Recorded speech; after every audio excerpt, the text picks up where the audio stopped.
That last match. Great lad.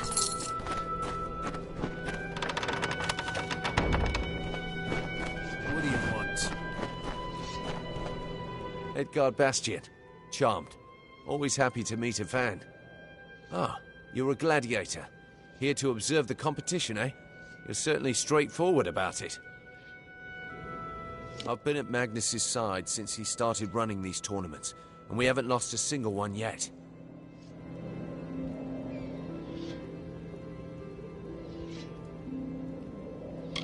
It is truly the jewel of De Tyr, a place of opportunity where even the least fortunate can make a new life for themselves, as long as they have the skill. Even a few coins for wager can do wonders here. I've seen many who are now well-to-do rise out of the hole of utter poverty by way of the gambling den. We offer many things here, warrior. If all you see is violence and spectacle, you're not looking deep enough.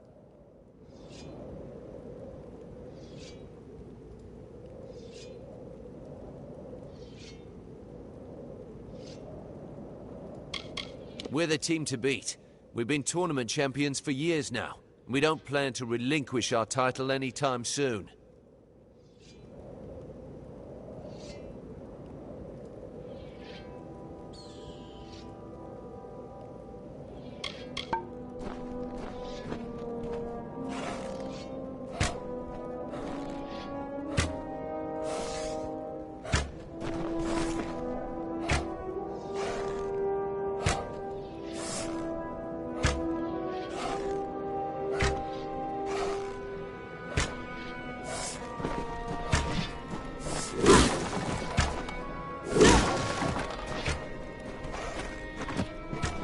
Last match was great.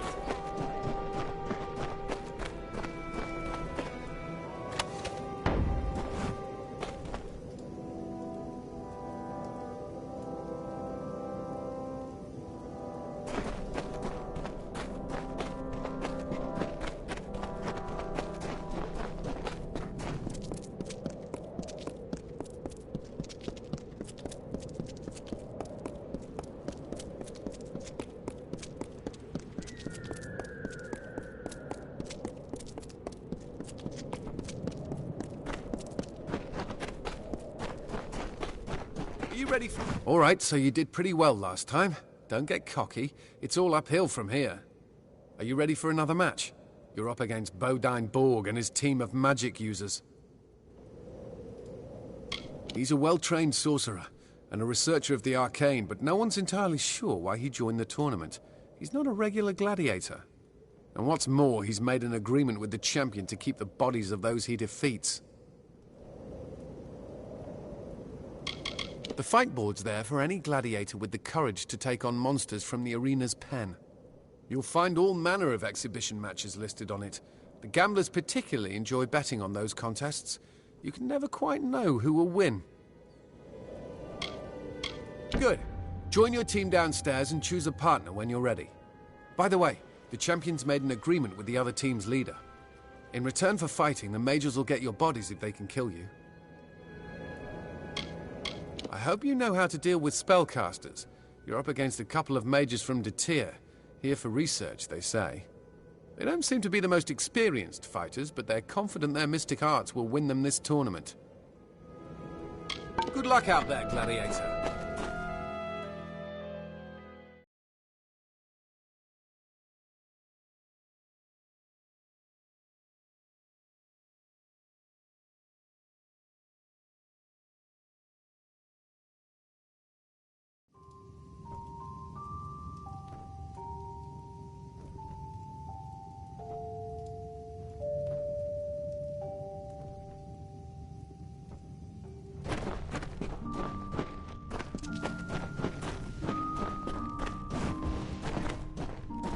Asa Alfarin at your service. I have to prepare for those mages. Ale to drink. Let me know if you need me in the next fight. He's your typical beginner, as far as I can tell. Good with the dagger and not much else. It's like a second home. Oh, I don't bet, but it's the only place on the grounds one can find a proper drink. Adrian gives me a free drink for every 10 that I buy. I think he likes me. Before I got my start here, I'd been studying at the Scholia Arcana. I was quite good at effecting arcane explosions, but I found myself uniquely blocked. I realized I had to be less than sober to effectively cast spells, so I drank. They kicked me out for excessive abuse of drink, called me dangerous and a degenerate. I couldn't help it if alcohol gave me a certain clarity. No one in the arena gives me guff about it, and if they do, they stop as soon as I set them on fire. This is the House of Valor. You won't find another place in Amalur quite like this. Nothing is sacred here. Your competition is out to maul you, and the management likes it that way. Especially the champion, nasty man. If Valor weren't the only arena on the continent, I'd have taken off a long time ago. I watched his last match the day I joined the arena. He was one of the most impressive brute force fighters I have ever seen. Until his son managed to land the killing stroke. His father tossed him about the place like a rag doll. It was odd. Sure, he was old, but in his final moments I thought he looked ill. A fighter is forced to join the Crows if they are the last surviving member of their team after a match. It's a long-standing tradition that keeps the tournament going as gladiators inevitably fall. Why would we keep fighting then? Well, we have our pride, and I wouldn't have signed up for this if I didn't think I could win it in the end. All I know is that the Fae built this place centuries ago, and Hroth Magnus took it from them. Amalur's better for it, as far as I'm concerned. He's the team veteran, been around longer than both Asa and me. We don't see eye to eye on everything, but he's a reliable choice in the arena. I'll be right out. Just gonna finish my drink. What do you want to know? Have you ever fought a mage before? If you let them stay at range, they'll pulverize you. Interrupt their spellcasting if you can, and keep on them until they don't get up. Let's go light a fire under them.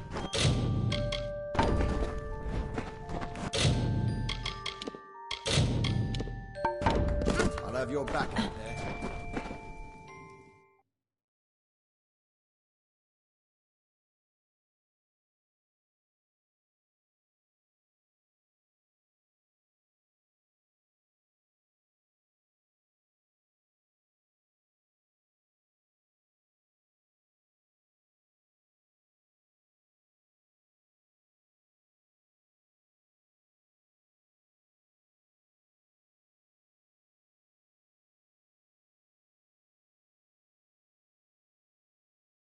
Here we go again, folks. Today's match pits the Crows against the renowned Bodine Borg and his research team. Let's see if arcane theory can best cunning and experience.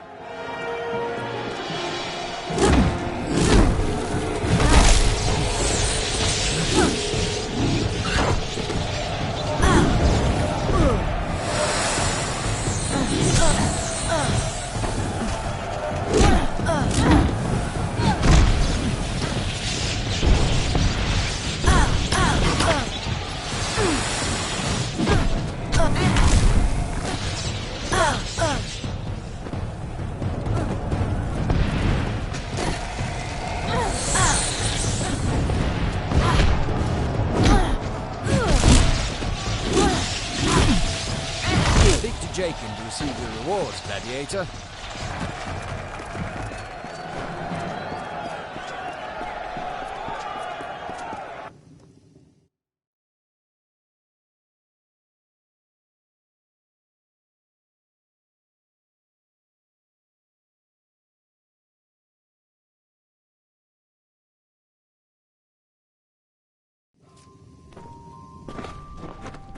I'm exactly as old as I need to be for this.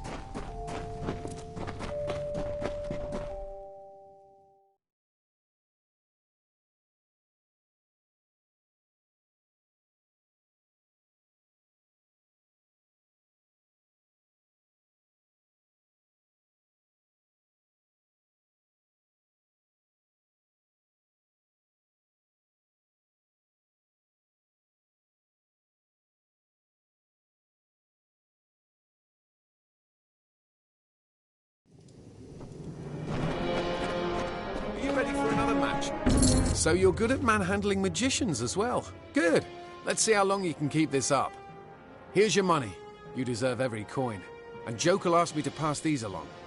Let me know when you're ready for the next match. You're up against Brogan Adair and the Wolf Pack. And so is Brogan Adair and his team of rogues. Head down to the pit and we'll get this started. And so is Brogan Adair and his team of rogues. I wish you well in and out of here.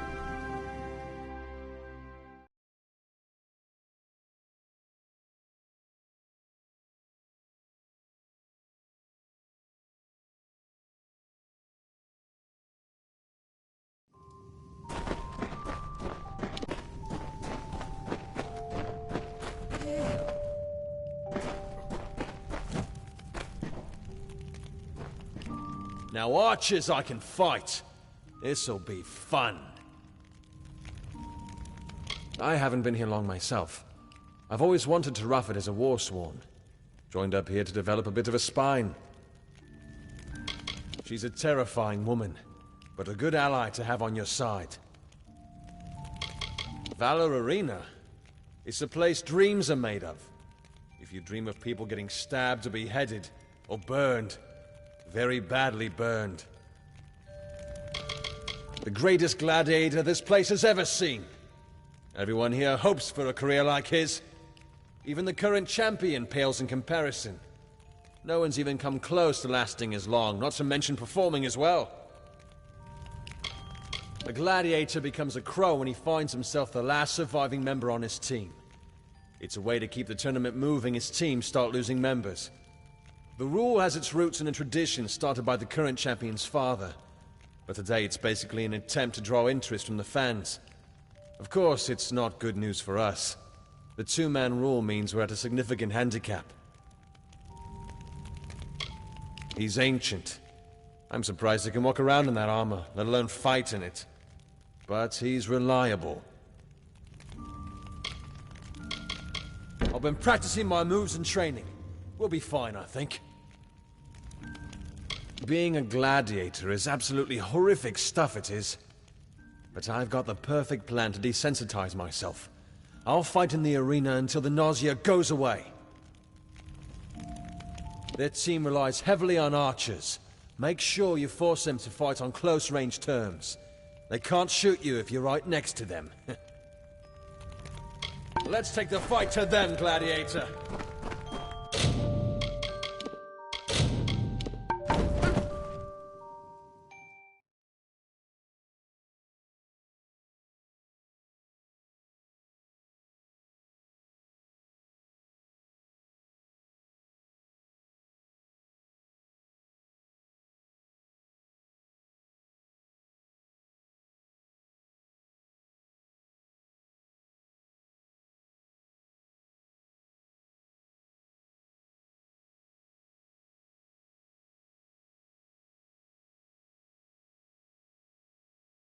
We've seen the crows handle magicians and their parlor tricks, but there's no trick error in Team Brogan's quiver. Let the battle begin!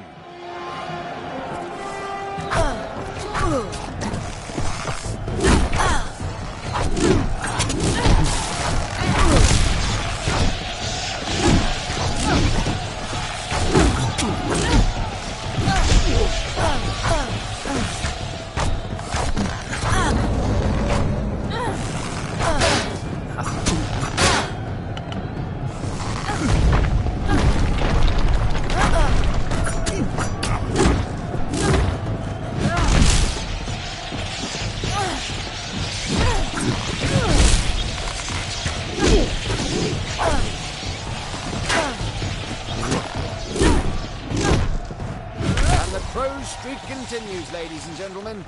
This is turning out to be a very exciting tournament indeed.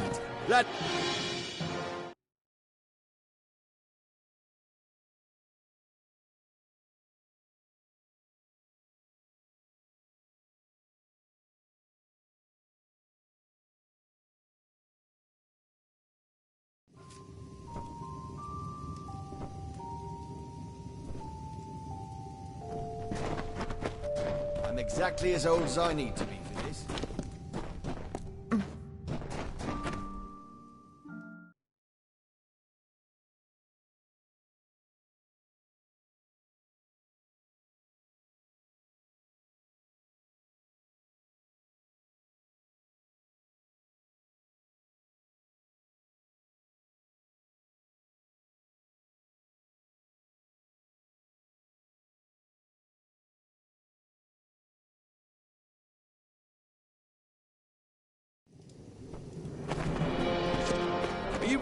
Looks like you're starting to make an impression. The fans have been asking me about you. Heard a rumor your fights are moving a lot of money in the betting scene. None of the gamblers expected you'd last. Except Jokul, perhaps. He left me these to give you. Oh, and this is exciting. The champ mentioned he wanted to see you.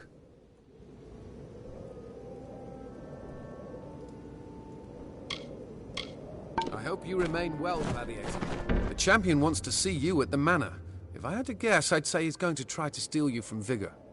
His team hasn't had a new member since he became champion, so you'd be the first. Look at you, really climbing the ladder. He spent quite a lot of money having the wood hauled all the way to this corner of Detir. Head to Champion's Manor in the market, Gladiator. Tyr Magnus wants to speak to you. I hope you remain well, Gladiator.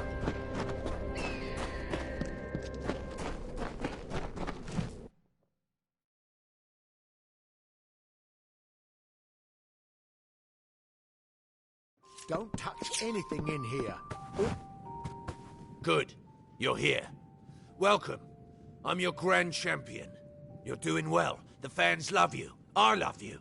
You're making this arena a lot of money. But you put me in a bit of a fix. There have been some fairly well-to-do people betting against your success in the gambling den.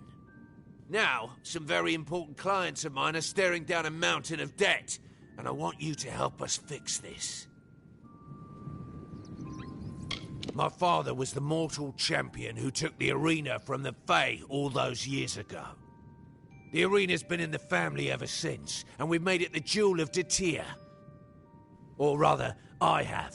I generate more revenue from this operation in a month than a ruffian like you makes in a year. He was the first mortal champion of valor. I defeated him in battle for the title.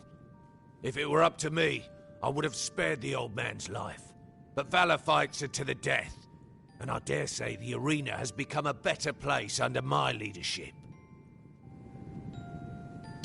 Looking to glean some information about your competition? There isn't much to tell.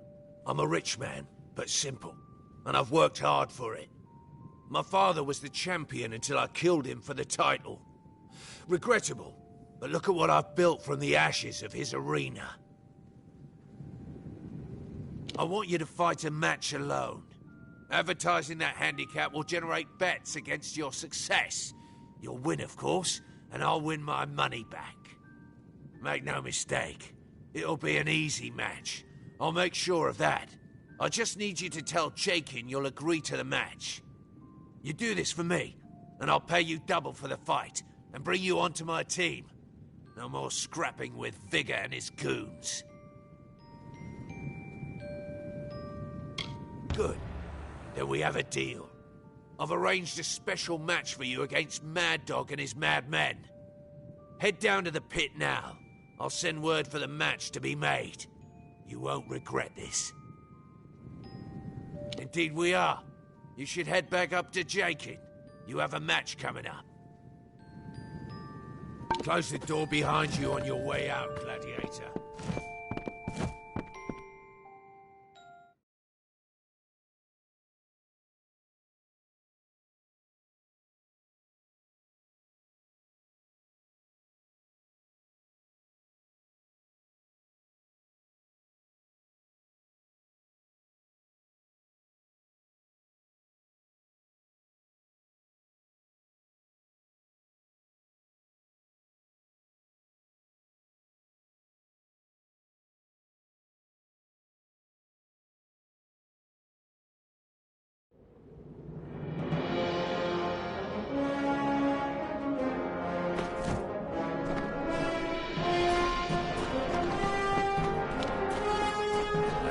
Hail, warrior. He says he wants you to fight alone in the next match, right? Ha! Magnus wants you dead. What did he offer you? Money? A spot on the Lords of Valor? Both? Ha! There hasn't been a change to the Lords of Valor lineup since he brought them in. He lulls some green gladiator to accept a match with promises of money, then books the fool against a superior opponent. Usually the newcomer dies. Not everyone up in the stands hears about it. Not even Jaken, nor most gladiators. But the gambling rats sure do. He uses some of us to make his bets for him. Not like any of us can do anything about it if we want to remain. It's just a ruse. He wants you dead. With the way you fight, he figures he needs every advantage he can get. I'd wager he's going to bet against you. Again.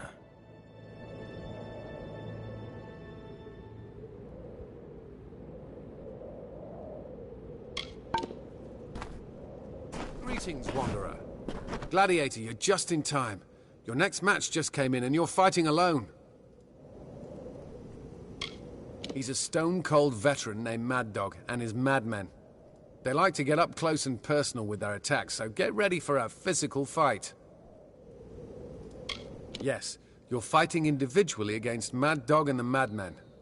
It'll be tough to fight without your teammates, but you've pulled yourself out of rough situations before. Head down to the pit when you're ready. Good luck again, warrior. I hope you know what you're doing. Good. Then head down to the pit when... I hope you remain well, gladiator.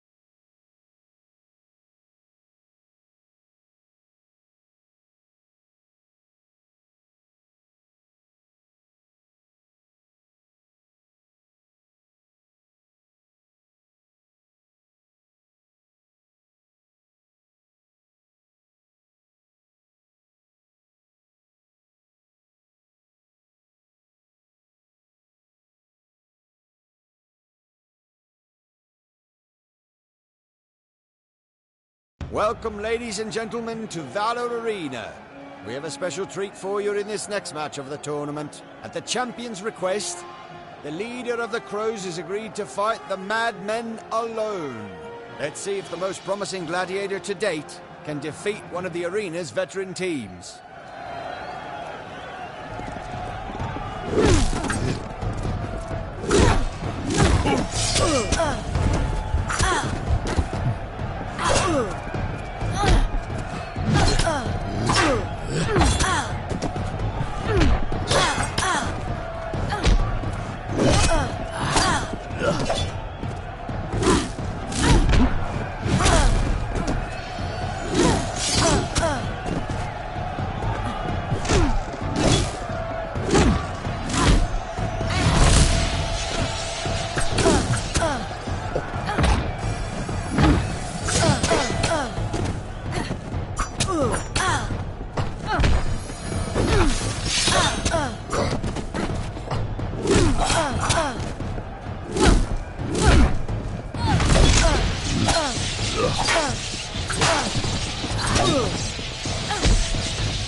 you have it, folks. It would appear the crows have a formidable leader.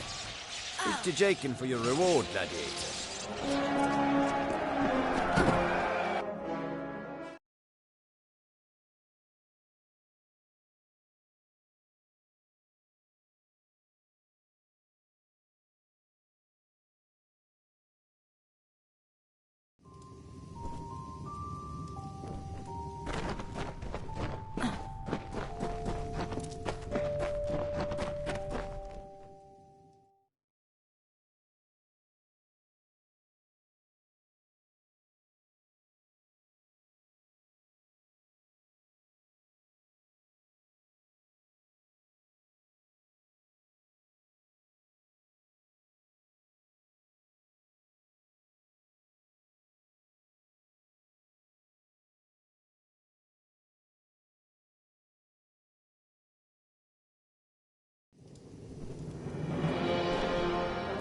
I'd be surprised if anyone was betting against you at this point. You just chewed up 3 veterans like so much cud. Here's your share of the fight money. The champ sends his regards along with the coin. He says he wants to see you again. I think he likes you. Also, Jokul sent these greaves your way. I guess he's been right with you since the beginning. I hope you remain well, gladiator. I love the thrill of making.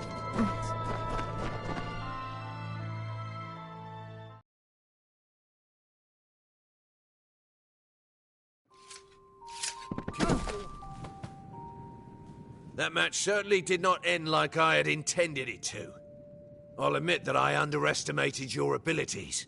I had intended for you to die in there.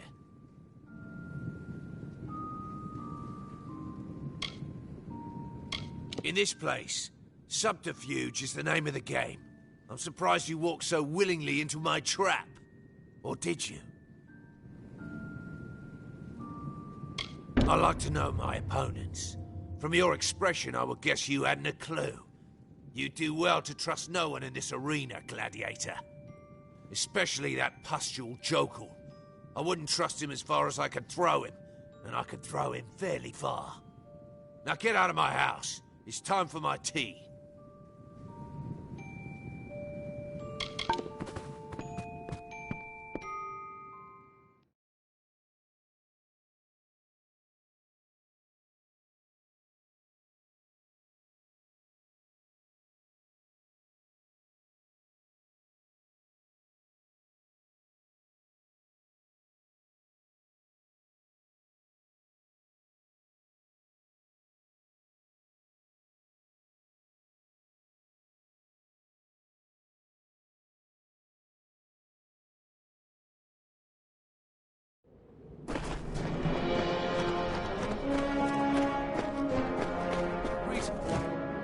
Your next opponents are Holden Lafayette and the Vipers, a team with eclectic strengths. Holden's team has fighters from almost every discipline of combat. Expect both ranged and up-close fighters. Are you ready for the match? Good. Head on down. Stock up on supplies or equipment in the market if you need to. It only gets tougher from here. Good luck. Your opponents are the Vipers, a team with fighters trained from many disciplines. Be prepared to face archers, blade masters, and magic. You can head down to the pit when you're ready to begin. I hope you remain well, gladiator.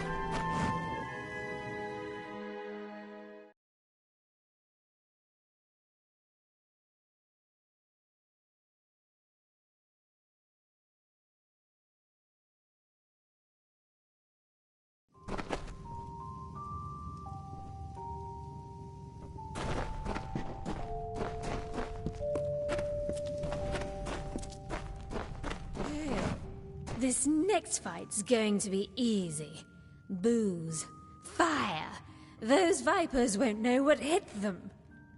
But it'll be me. Very well. Lead on. I have this next... But it'll be me. They say the Vipers are formidable. They've been climbing the ranks almost as well as we have. From the looks of them, their strength is in diversity. They have an archer, a sorcerer, a swordsman, a daggermaster, and a spearman. It's going to be tough to find a weakness in a well-rounded team like that. Be careful out there. Let's go light a fire under them.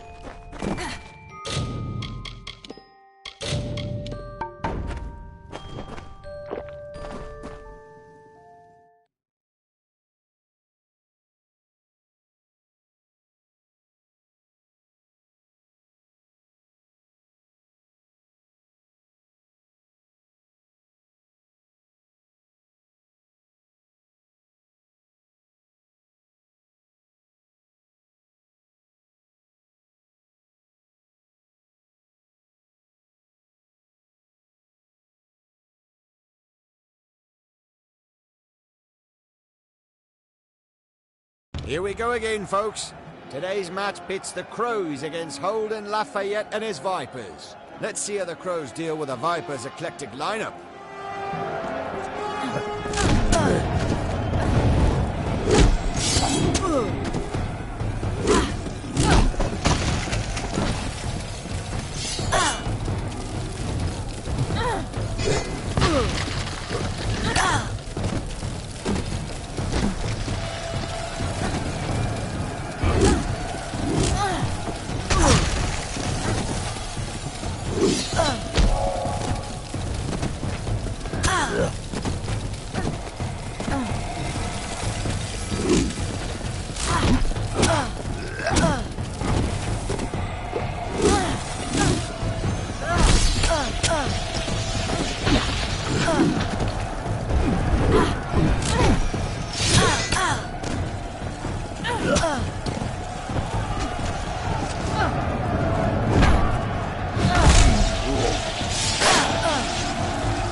Where did those sorcerers come from?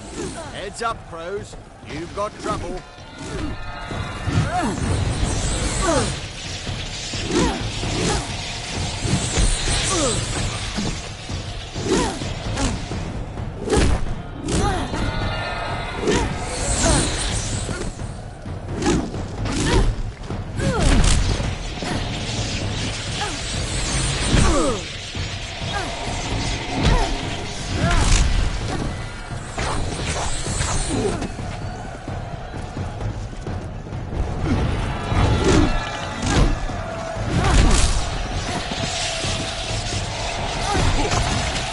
That's going to do it, folks. Looks like variety and surprise sorcerers did not a winning strategy make. The Crows are victorious once again.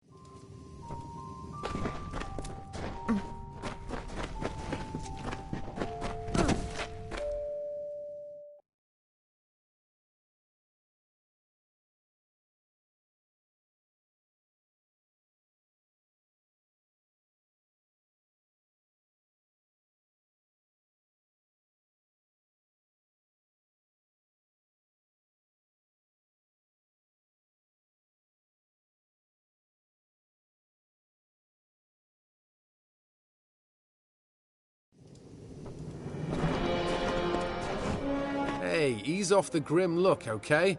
I'm not the one who let those sorcerers into the fight.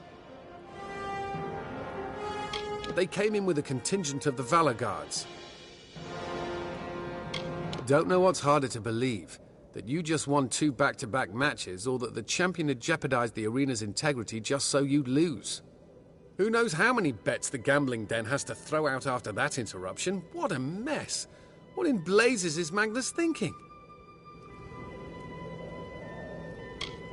Sure.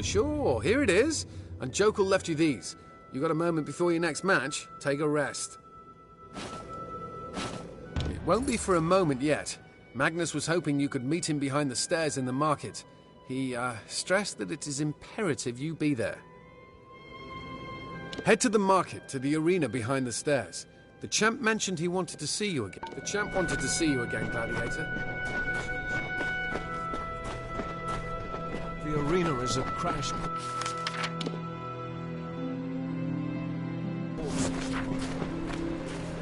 Well, hello there. Are you suffering from anything, warrior? Festering wound? Magical burns? Good old-fashioned sword stabbing? I've got a poultice for that.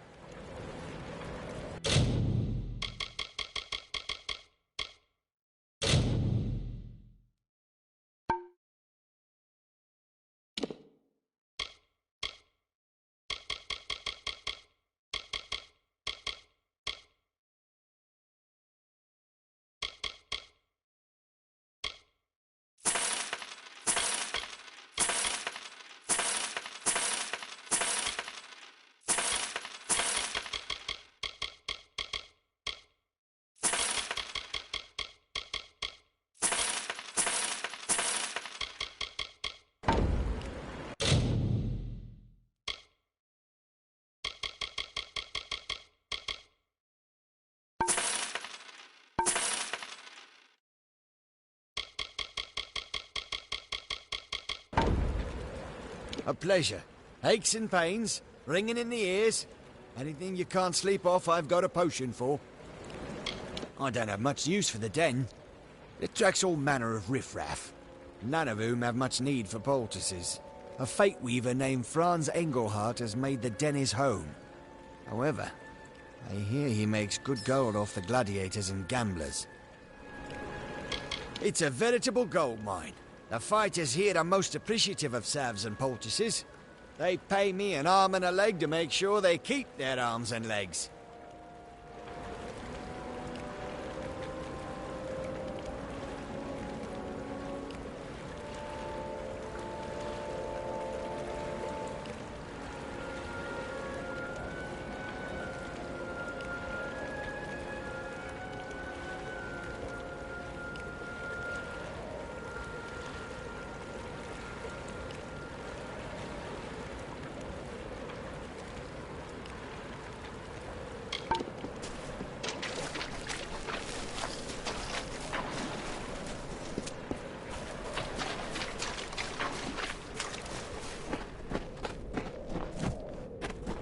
The champion's not here, Gladiator.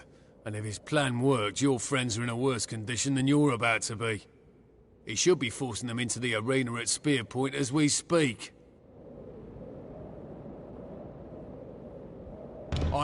Well, you might have a point there. I've seen you kill a small army's worth of people since this tournament began. I'll risk Magnus's ire. I doubt the champion will last long with you as an opponent anyhow.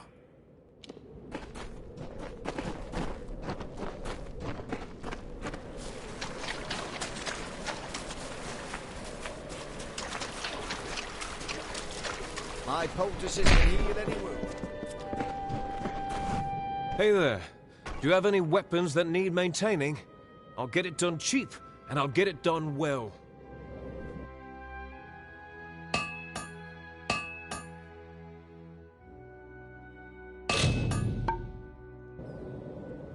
Not much there for me, but I've heard the gamblers think I have a profound effect on the outcome of matches. If a gladiator has the gold to afford my repairs, I may bet his way. Now, Valor gamblers aren't known for their intelligence, but that seems pretty smart.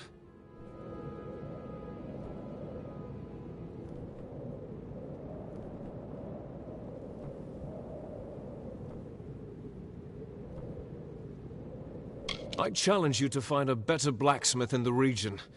The pieces Thora sells are adequate, I suppose. But if you ever buy anything from her, you best let me reinforce it before you go into battle. Magnus knew a good find when he saw one. Paid for my daughter and myself to come from Dalentarth to maintain his gladiator's equipment. It's where I make my living, so I can't help but think fondly of it. And my daughter loves it here. They gave me a job when Magnus realized having the best blacksmith in the land on hand would let him make money off of the competitors too. She sells armor on Valor grounds. It's adequate equipment, but her pieces don't compare to my handiwork. These daggers need some...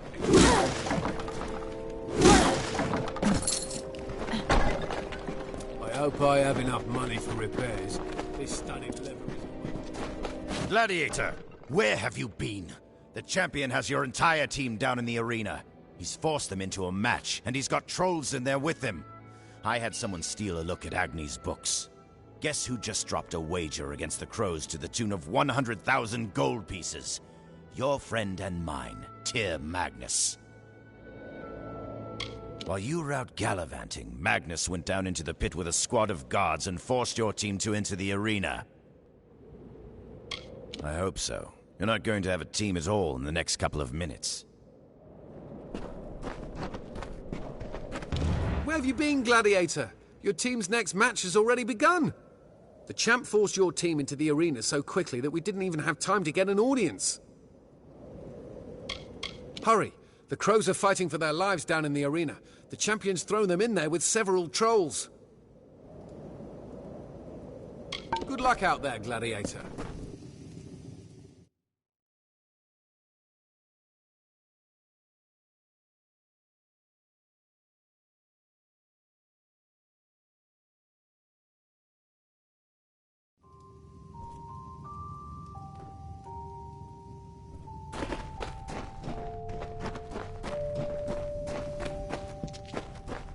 Well, hello there. This is as far as you go. You've caused a lot of trouble for Magnus, friend. Force us. You're out of your league, Gladiator. You should never have come back to the arena. Prepare yourself.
Here comes the leader of the Crows, ladies and gentlemen.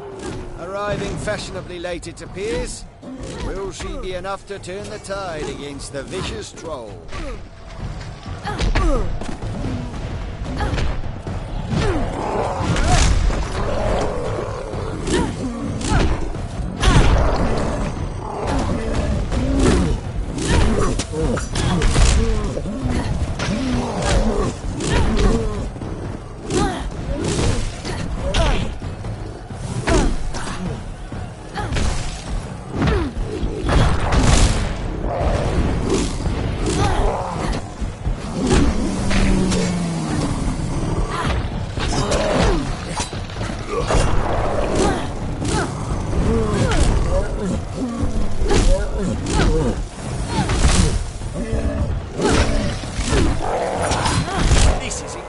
Ladies and gentlemen, I present to you the survivors of that terrifying exhibition, the Crows.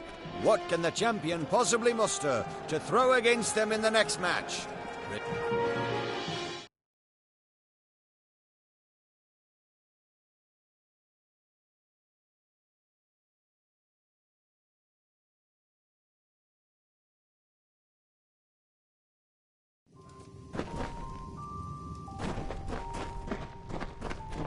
I'll have your back out there.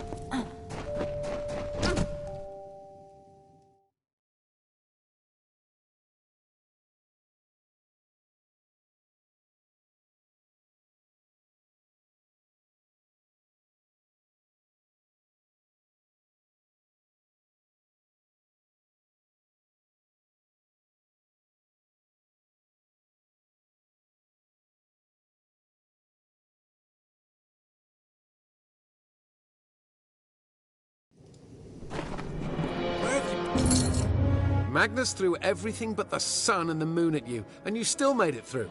You've amazed and delighted us once again. No team of crows has ever come close to your success. Here's your share of the prize, Gladiator. You've done it! You're in the final match! Make your preparations! This is it, Gladiator. You win this one, and the crows become tournament champions. Head down to the pit when you're ready. This is it, Gladiator. Head down to the pit when you're ready. I wish you well in and out.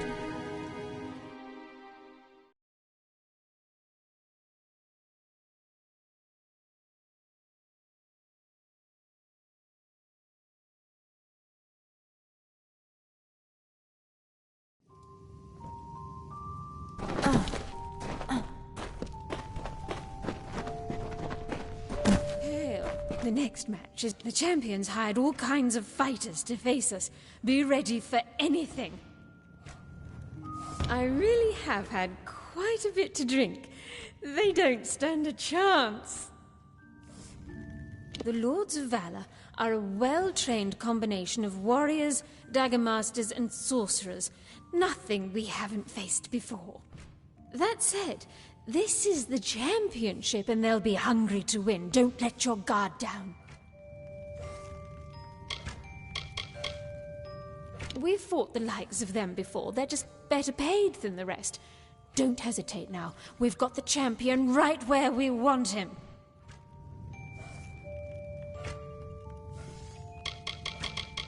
Time to set the competition on fire. I'll have your back out there.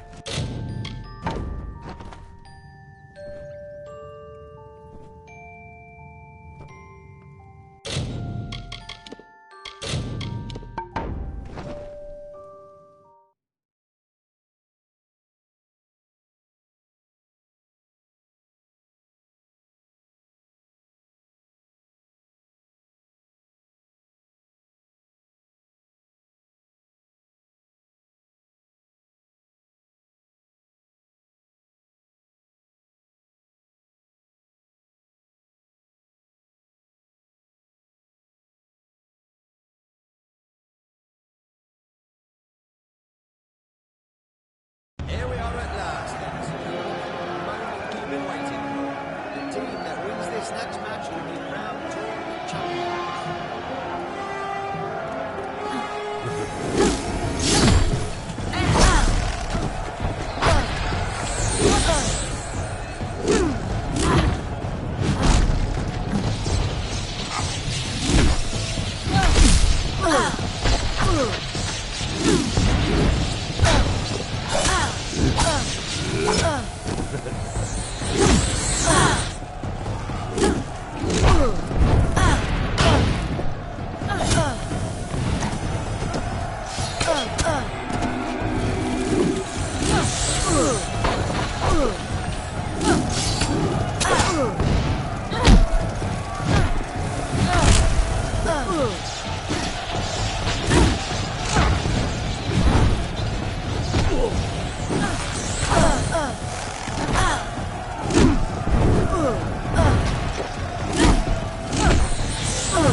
did it, Gladiator! The champion threw everything at you and you bore it all with a grin. At least I think that's what that was. Jokal had this great sword to give you as a final reward. He also mentioned he wanted to speak to you about managing the arena. And finally, here's the key to the champion's manor. Take a rest, sit for a spell in the den. I'm sure that when you return, you'll find a new challenger waiting for you. As champion, the gambling den and the arena are yours. You should speak to Jokal. He wanted to make arrangements with you to manage all of this. Good luck in your future endeavors, champion.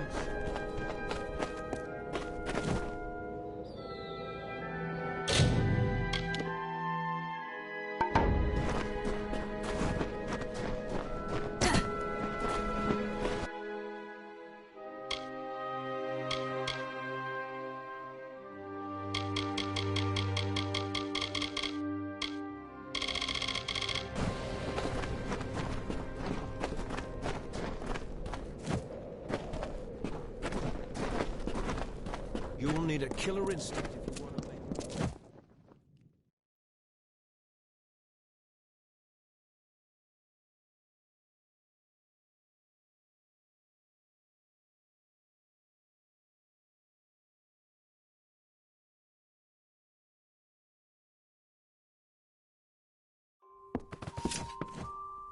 The gambling den's great for getting out of the sun.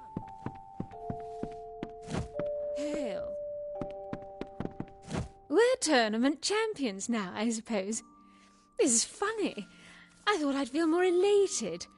I suppose I wish I got to be grand champion coming out of this. But we can't all be you. He's going to follow through with his plans to join the Warsworn. He'll last all of a month. I plan on taking bets in the den. That's you now that we've defeated the Lords of Valor. Enjoy it while it lasts. I'm sure challengers to your title will arrive soon enough. Don't worry about us ex-crows challenging you. We've agreed to wait until someone else takes the title from you before pursuing it. We've grown fond of you. I'm not going anywhere. Winning the tournament wasn't enough for me. I want your title someday. There aren't crows anymore. At least, not until the next tournament, if you decide to hold one. He's got a wife to look after in Dalentarth. I suppose he'll be making the trip to see her soon. Sounds like a hassle. I'm glad I don't have a wife. Farewell, champion. Still here, I see. And still faithful. He's a simple man.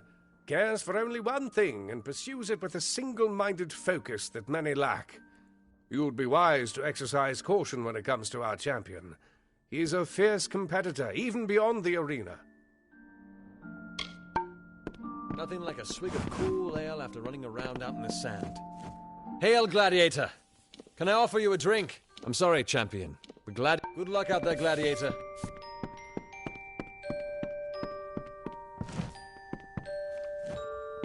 Make certain you come back in one piece, champ.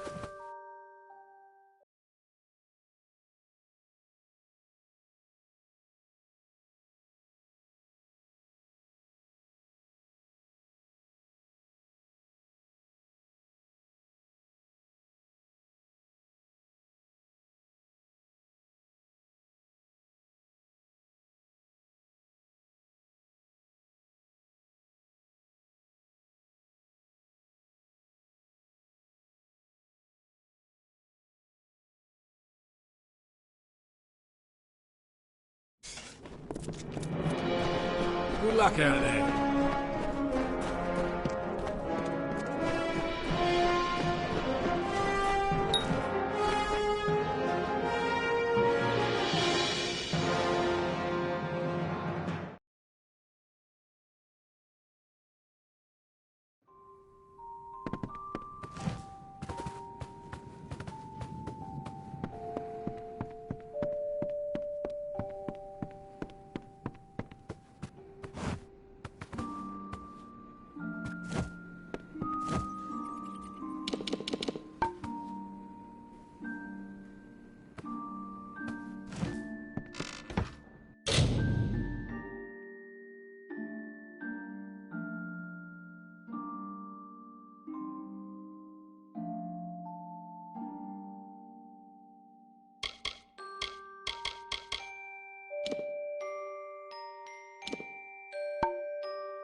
Greetings. Hail, champion! People have come to me in droves hoping to challenge you to a match. So many, in fact, that I've added their names to the exhibition board. Good luck in your future endeavors, champion.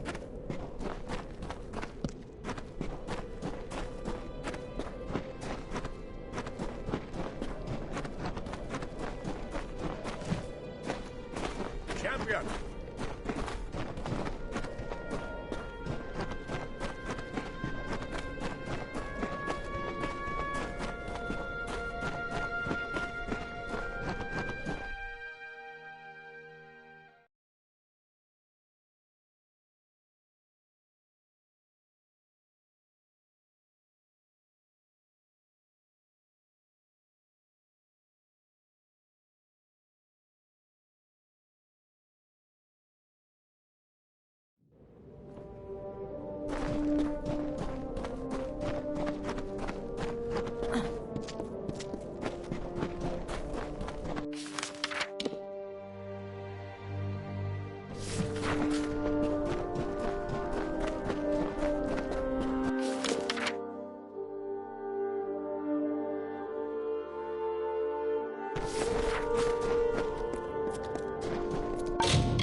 Greet! What, you surely ask, is such a well-heeled Praetorian doing here among the dust and brambles? Removing the tarnish from my name and solving the Jotun problem. Grand to behold, but lousy with Jotun and spiders and gods know what else. Makes me think the Warsworn put their blasted keep here out of sheer bloody spite. Overlooked. Ignored. Once I've settled this Jotun problem, my Praetorian friends will be humming a different tune. I am, you see, ranked Decanus. That is above Auxiliary, where I serve my time, and beneath Centurion, which is where I belong. Their keep is hard to miss. It sits on Menethir like an Etin on a pile of bones. The old Ragnar has died, and his successor is stirring the embers of war. But he's too clever to openly provoke the Warsworn, so he's attacking gnomes instead. That will not stand. I have a plan to settle this, but it requires someone of both delicacy and grit. Priest, apothecary, and spiritual guide to Jotunkind. The old Ragnar ruled all the Jotun in these heights and the mountains beyond. If this upstart stirs all of them to war, things could go badly for everyone. The Warsworn have their place in my plan, but not yet. Coaxing the Ragnar to show his face requires a subtlety that our local Castellan lacks.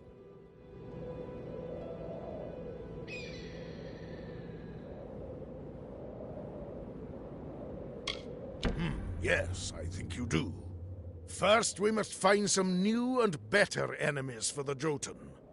Go into Tyrscotter Mine, southeast of here, and steal the clan totem from the kobolds that dwell there. Then return to me.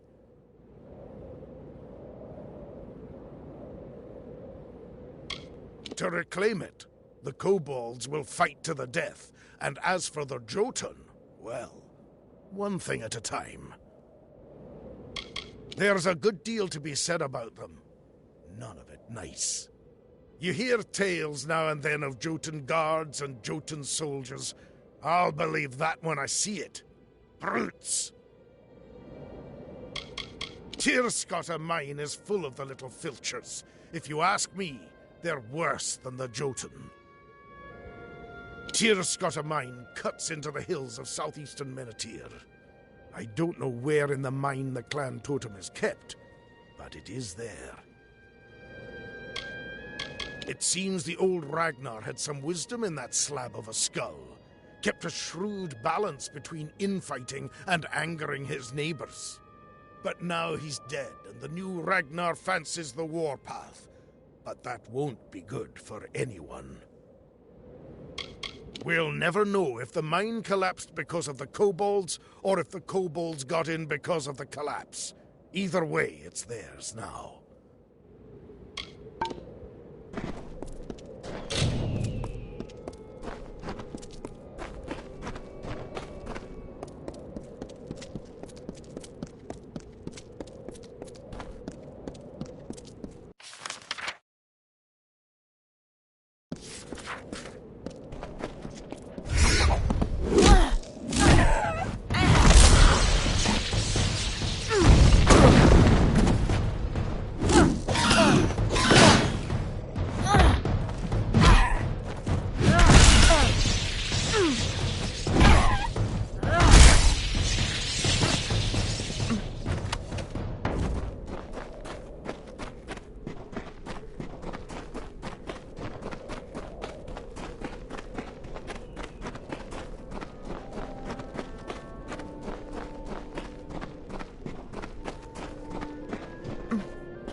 He only needed one name, the Carver, like the wind, or the lightning, or the dawn. With his presence, a new age began. The kings of the south stood. They were the lords of the desert sea.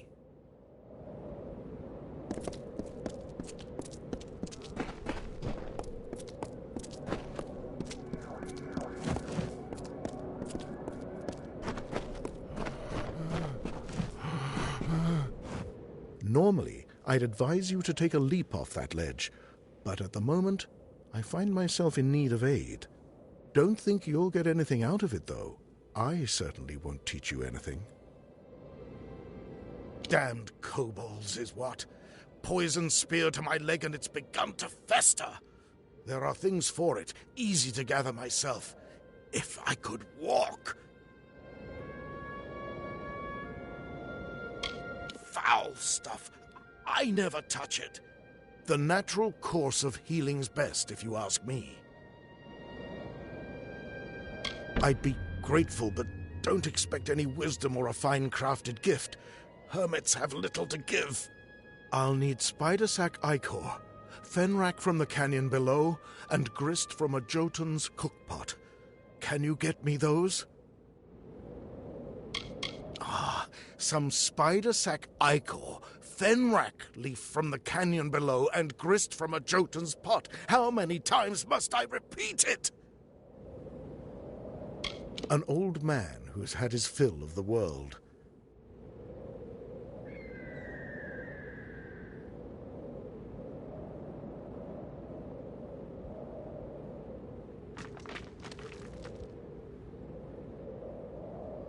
Before the gnomes opened up that damned mine, wasn't a single one in Menethir. Meddlers, that's what they are. Always think they know best, but they never do. Believe me. It possesses a certain remarkable beauty that is hard to appreciate with a wounded leg. Off in the southeast among the hills, overrun now with those spear-hefting overgrown cats. I'd keep my distance if I were you. Once in a while, some fool comes to plead on bended knee for lessons. Bah! If you don't know, there's no use telling it.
There!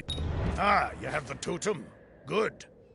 We've made some enemies, so now we must make the feeling mutual. Kill 3 Jotun chieftains known as the Ragnar's Chosen. Their deaths will enrage the Ragnar like nothing else. After killing each of the Chosen, plant one of these kobold daggers in his chest. That should do the trick. They'll be up among the Jotun on the heights, spreading their Ragnar's word. Remember, after you've killed each, plant a kobold dagger in his chest. That's essential.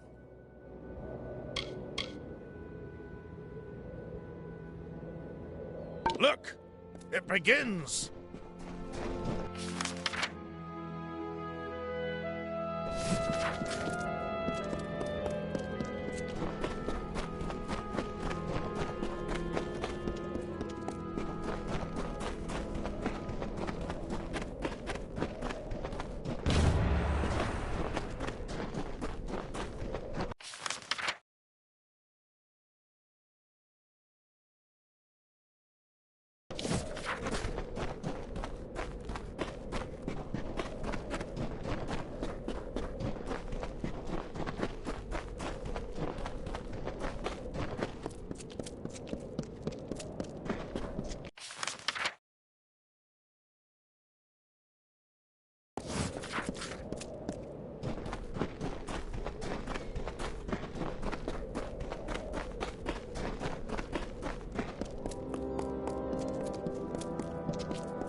You're part of that madness on the ledge below.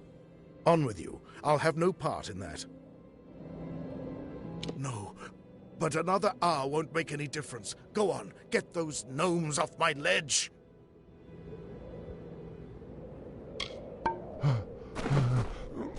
If you must, come back when you're done with...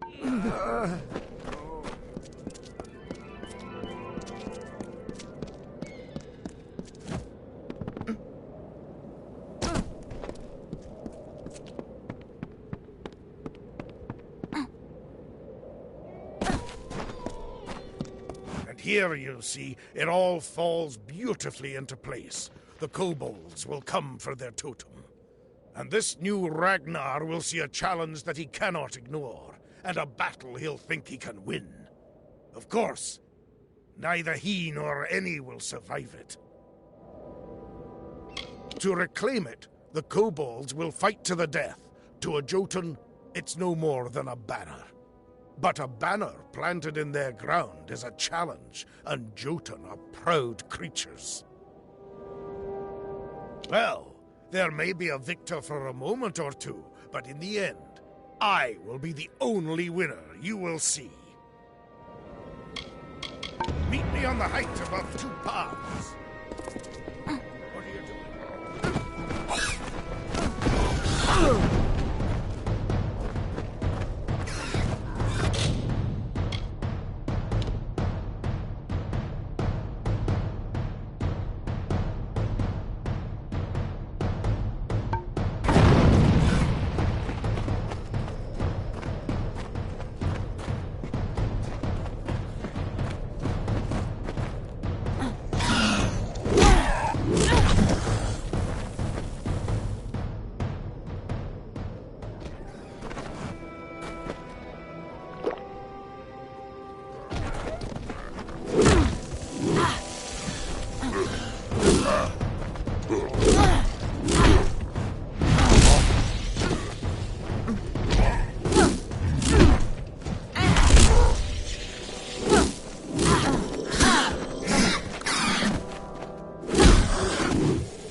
All have lost, but we have won thanks to my genius and your hard work. You have earned your reward. Have this. As for me, I have earned a trip to Odessa and, surely, Centurion rank.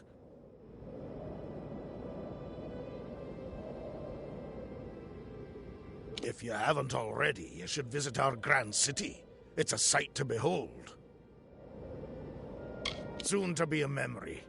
It's back to Odessa for me and my fine auxiliaries here.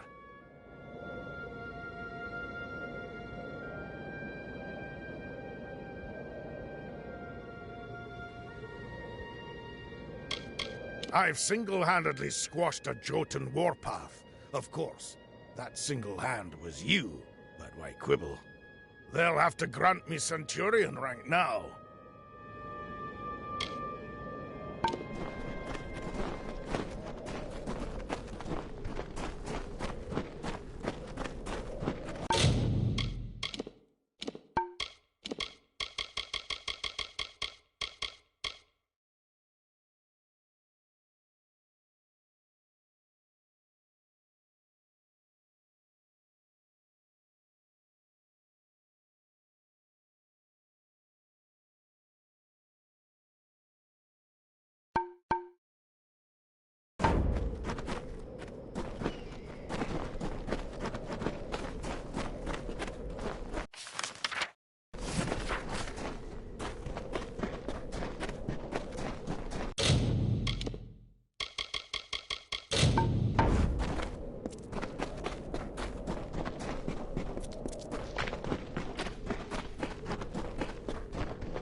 about bloody time. Spider gland for the festering, fenrack for the pain, and stewgrist to keep my strength up. You've done me a good turn, stranger. I live a hermit's life, so have little to give. I hope you'll take this as thanks. You'll get nothing else. What a great and austere beauty it holds. A beauty best enjoyed alone.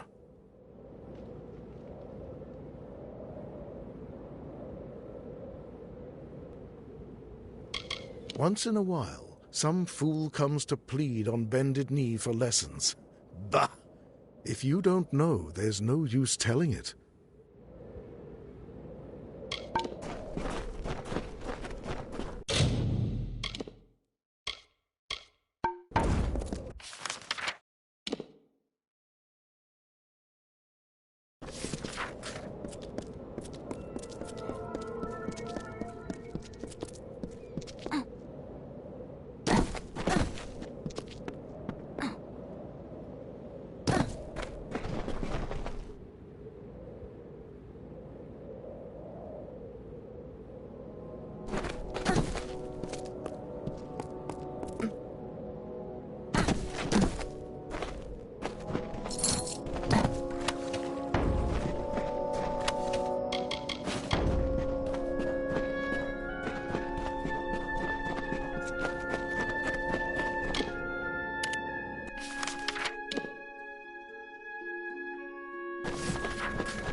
In ancient times, the desert had no shade.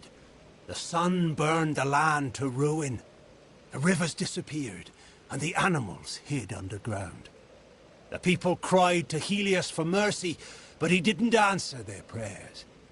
As the plants withered in the heat, the hollow lands echoed with the crackle of fires. I watch them day by day, their foolish, meddling scampering to separate one piece of earth from a slightly different piece of earth. They know that the land will endure, will heal any wounds mortals can inflict. But I worry that these wounds may be long to heal. I cannot act, I am bound by our beliefs. But an agent of change could cauterize these wounds by making the century plants bloom.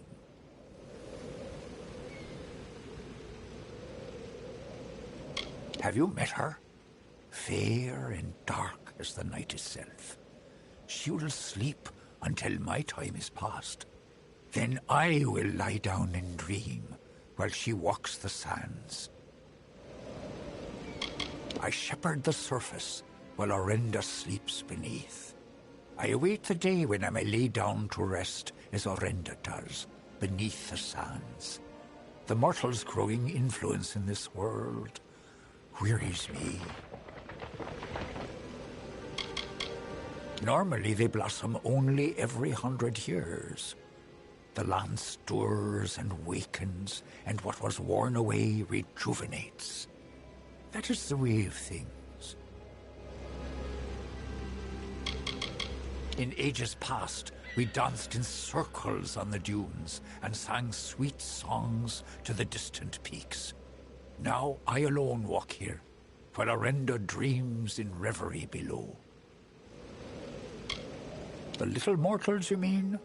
Forever cutting, clearing, digging, will they never stop? Won't they tire of it and go away? Oh, I cannot make them bloom, not now. When the time is right, one fey whisper will do.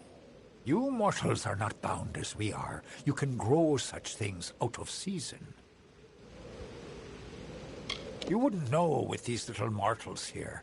But these lands are a fey place, and fey places need refreshing from time to time. The blooming of the century plants is the fastest route of recovery. The century plants have deep ties to the pulse and marrow of the land. Their breath wakens the desert, causes the rocks to stir and grow. A friend of the sands, you'll do what needs doing. You will need petrichor. Here's a skinful I have gathered. But first, you must ready the plant with fire. Only after fire will they drink the petrichor. There are 3 century plants in this land just now. Make all 3 bloom, and all will be well. The smell of the earth after rain. I have gathered it over years in that skin. For each of the 3 upon the sands, scorch it with fire, then slake it with the petrichor I gave you. Farewell.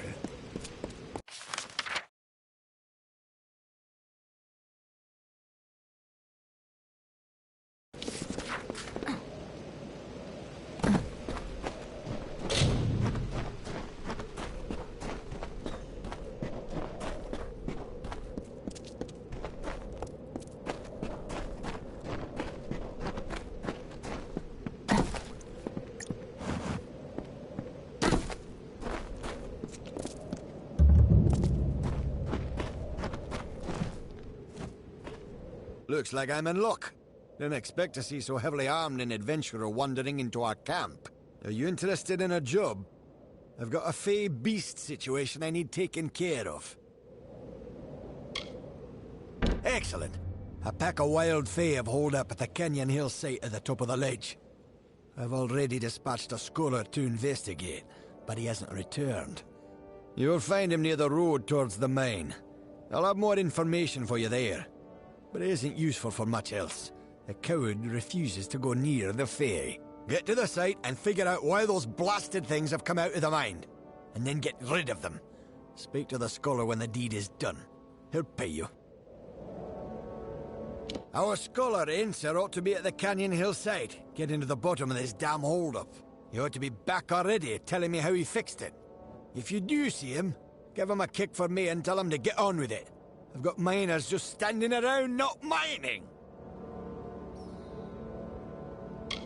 Oh, where are my manners? Foreman Vire at your service. This here is Motus Mining's latest outfit, and my care and charge. They were our biggest competition, and they discovered this site, actually.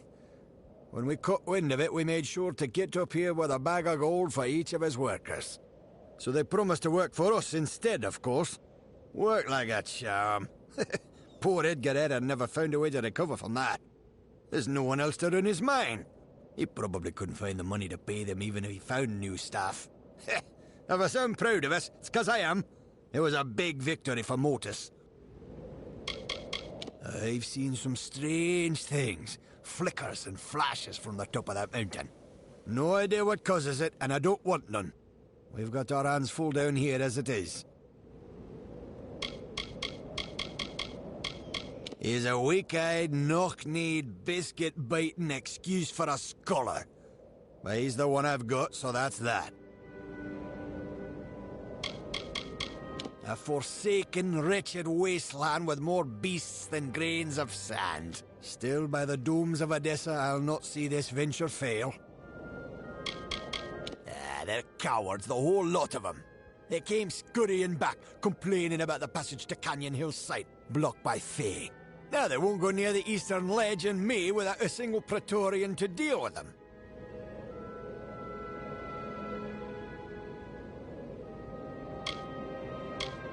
If it weren't for the beast lurking at our doorstep every day, I'd find this place quaint. As it is, I can barely retain my sanity. Capstan Odvar runs an inn and serves as our chief of security.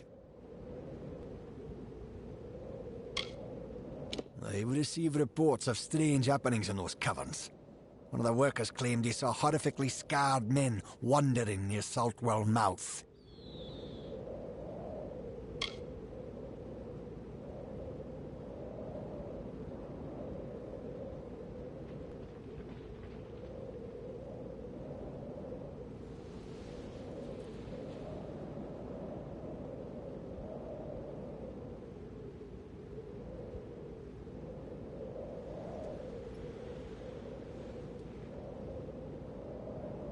Good eve.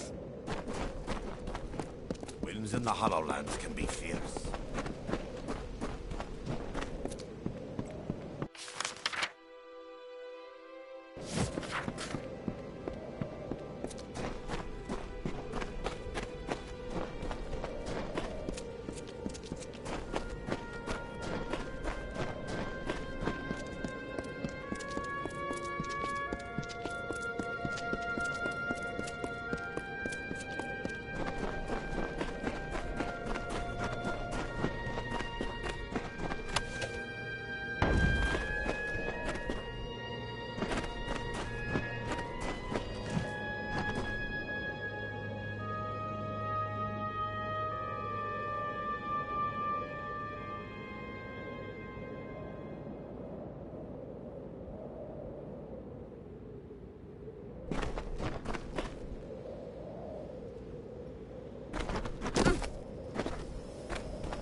Then the winged Saina, the mediator of earth and sky, came from Ashara. She beheld the suffering desert and swooped down upon the hollow lands. Her feathers shaded the scorching sands. Her wings cooled the broken ground. Her tears fell to the dust where rivers were born.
The Hollowlands are a harsh place to make a living, but we make do.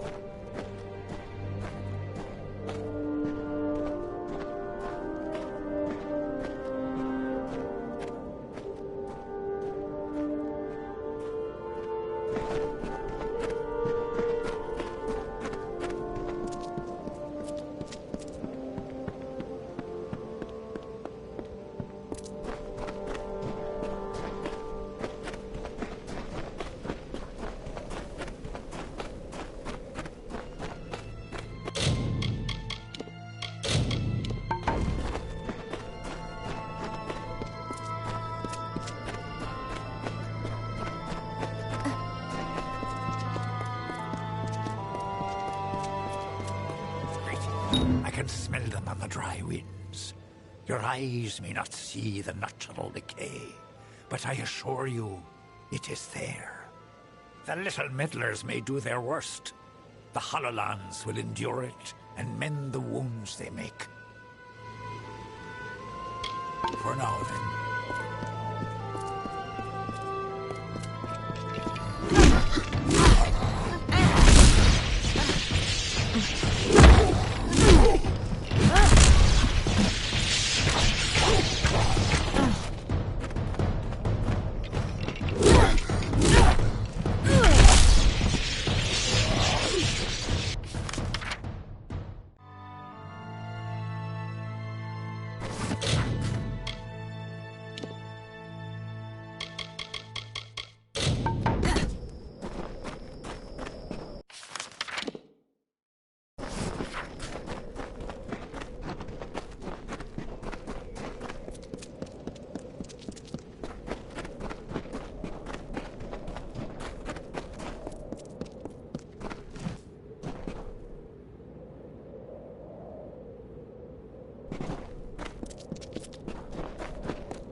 Oh, I'm in a terrible bind. I don't dare go forward, and I certainly can't go back. Mind you, I wouldn't go up that eastern ledge. It's most unsafe. Yes, well, no. I got 10 paces up the slope when I spotted those Fae. What's a scholar to do against hordes of vicious beasts? One of those boggarts, it shook its fist at me. Yes, and find out what's wrong. Now that I've found it, and have no desire to investigate further. There were boggarts, lots of boggarts. And I think I saw a thresh. I was rather too busy running to note the particulars. Well, if you were willing to go first, I would have no objection to trailing behind, at a safe distance. To the Canyon Hill site at the top of the ledge, where a cadre of Fae awaits to rip us to shreds, no doubt. Oh yes, our stalwart foreman. He sent you after me, I suppose. It's a place of mystery and intrigue. No one knows what lurks at the top, though everyone's got a guess. Scholar of mineralogy, Motus Mining, and unwitting adventurer. A pleasure to make your acquaintance, I'm sure. Edessa could not have been built without the Motus mining interest. I've heard tales of terrifyingly scarred men appearing at the entrance of the caverns from time to time. I don't care why they're there, I just don't want them anywhere near me.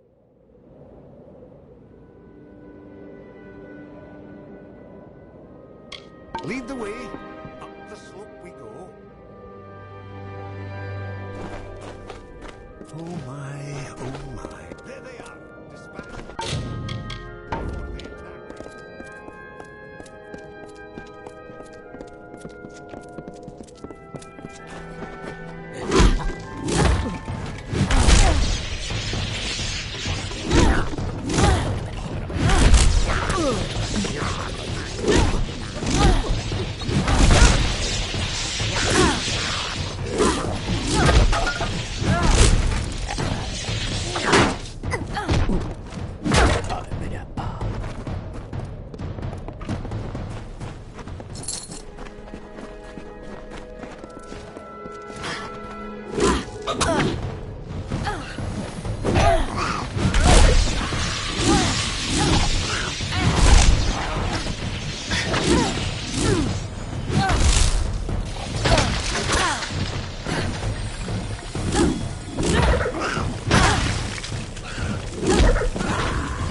The mining site's at the top.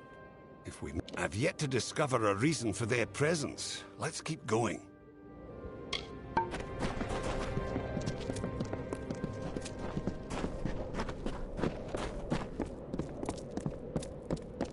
I see something at the end of the trail.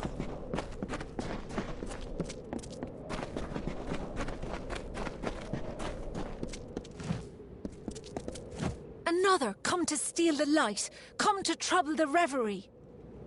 They are my friends, drawn here as I drift between the dream world and the world of the waking. The light, source of solace, snuck in, sharp knives, soft feet, stole the jewel from my side. Took it northward, through the narrow rocks, to their village of wood and cloth. I long to return to the reverie. While Calavar walks the sands, I must sleep. He and I are two, where there once were many. We lived then wild on dune and crag. Now he watches the waking day, and I tend to the dreaming murmurs of the stone. When I became aware the light was gone, the shell of the reverie cracked, and my dream self wandered free. Long, long ago, I wandered lost in the dark of night. I cried a pool into a rocky basin, and starlight gathered there. I fashioned this into a jewel, and by its light found my way home. Is it any wonder that I hold it so dear?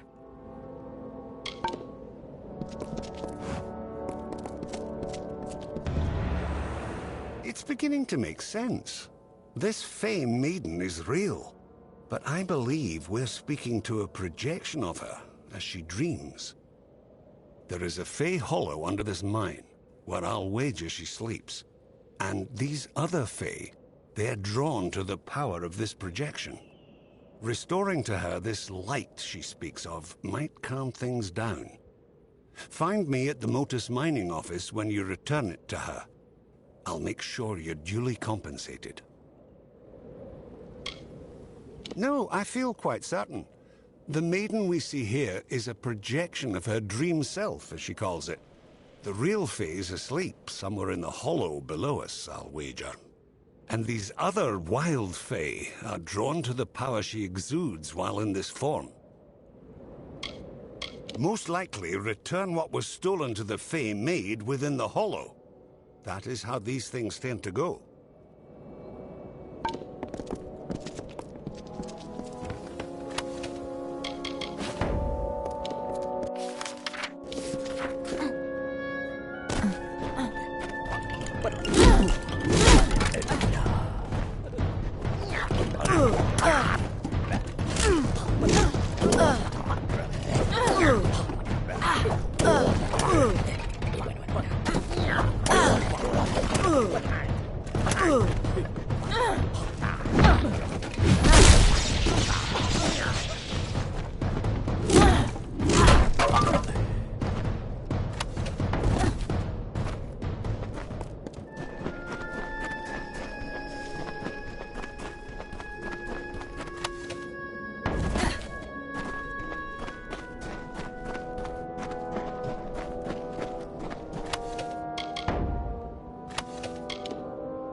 The light!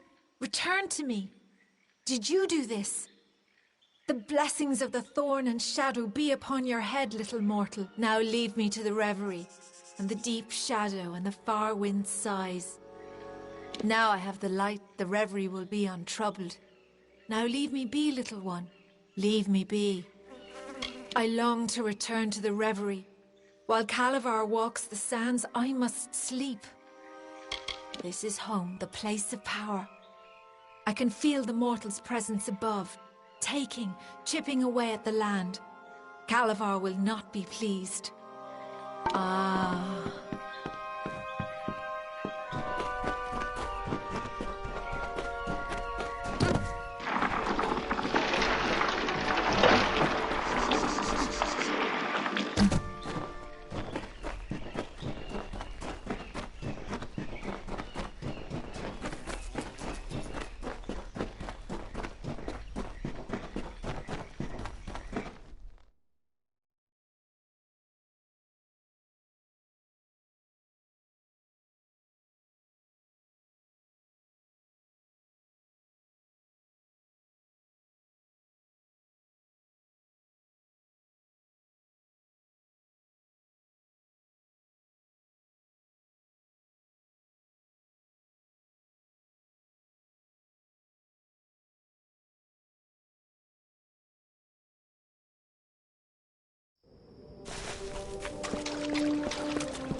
A Fey relic? Was that it?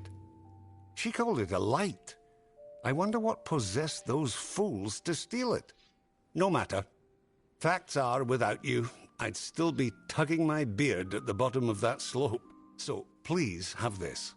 The interest rewards those who smooth its way.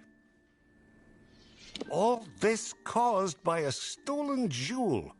Remarkable. As I've always said, there's no understanding Fey. All the same, we ought to have known we were digging right above a Fey hollow. Didn't seem important at the time, I suppose. Foreman Vire? Head harder than a rock, and emptier than a mined-out stope. Goodbye. Thank you for all you've done. Ha! You look well armed. Aren't you here about the Krullock? We have a vicious one on our hands. It's about the desert, killing any workers it can catch. How in blazes it developed a taste for gnome flesh, only that damn thing knows. Confound it. Between the Canyon Hill incident and that beast, our schedule's ground to a halt. You got the picture. Don't know how the damned old thing got a taste for him, but once it gets an idea, there's no stopping it. We've put a price on its hide, but who'd be crazy enough to earn it? Well, you sure? All right, it's your funeral. You should speak to Edgar Aaron of Aaron Excavations. He'll know how to find Bloodbane. Edgar's lived in the Hollowlands longer than any of us. Speak to Edgar Aaron of Aaron's Excavations. I'll warn you, though, Edgar's bitter about Motus luring away his workers away with higher wages. He probably finds the situation ironic now that Bloodbane is attacking Dunehead Mine. They were the first mining operation here in the Hollowlands. Foreman by the name of Edgar Aaron. Rumor has it he spent every coin he had building his mine. When Motus moved in, they waved bags of gold in the faces of Aaron's workers. The next day, they all jumped ship. It's tragic, but it's business. We don't know where it got a taste for the gnome miners, but it's been terrorizing the Dunehead mine. Motus is offering a considerable bounty for its demise.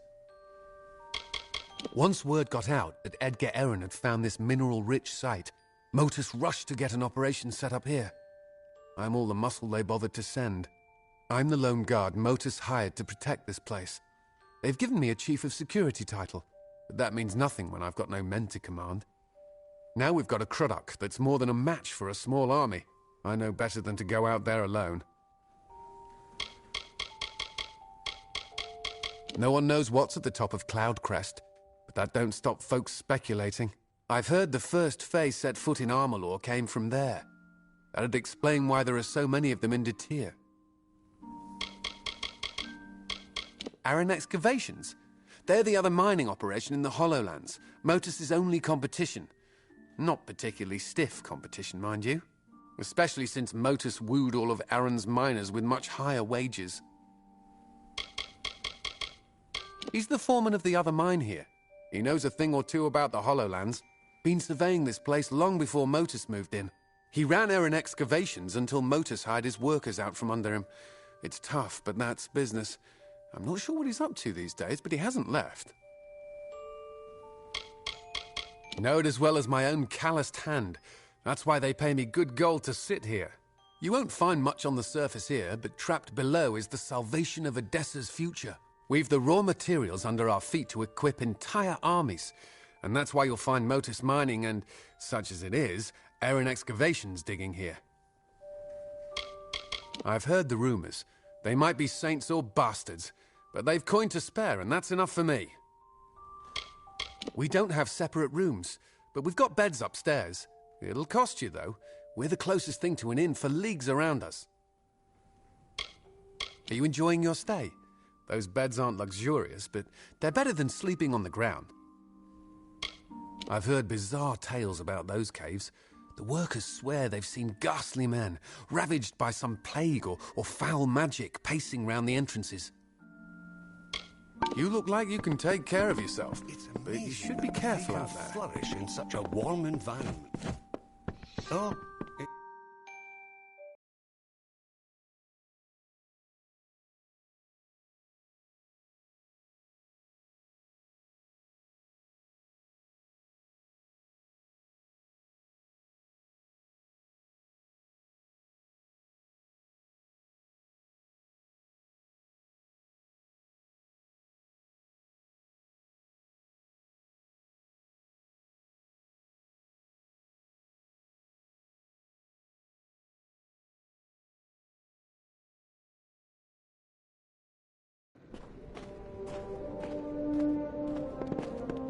It's amazing what the Fae can do for us.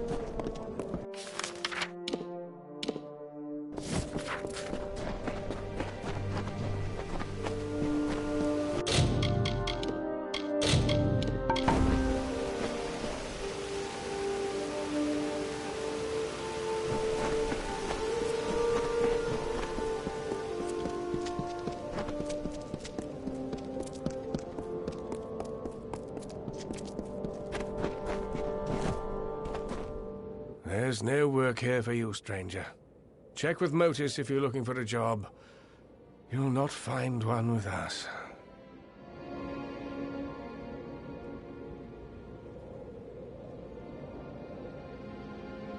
Capstan sent you my way, did he? Yes, I'm familiar with old Bloodbane. This Krudok is extremely protective of a particular pack of brownies. The surest way to draw it out of hiding is to attack those brownies. They help Bloodbane hunt, you see. I'll mark their territory on your map for you. Good luck. No one's been able to best the creature yet, and it would be unfortunate if you didn't make it back. I've lived in the Hollowlands for a time. Seen lights and heard rumbles from the top that could have been the world's quietest storm, or very powerful magic. Mark my words, there's something happening up there.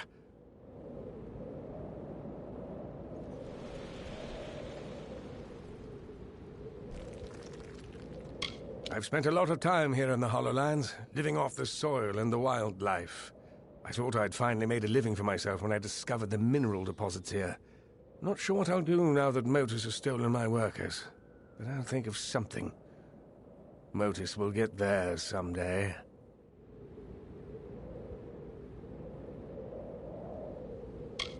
They call themselves a mining operation. They're more like a thieves' den. I was in the Hollowlands long before they ever set up shop. Once they got settled, they offered better wages to my workers. Every single one of them is working for Motus now.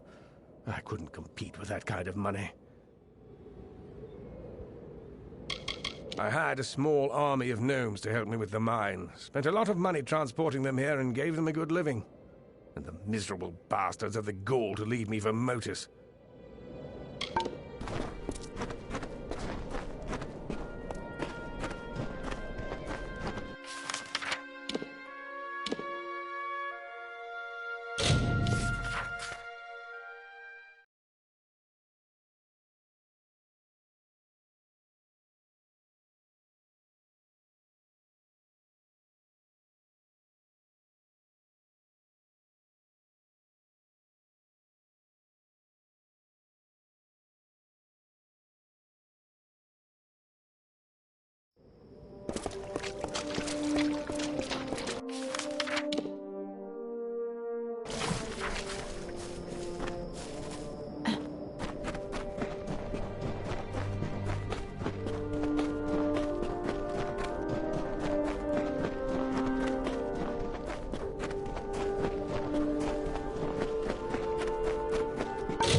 The Hollowlands are...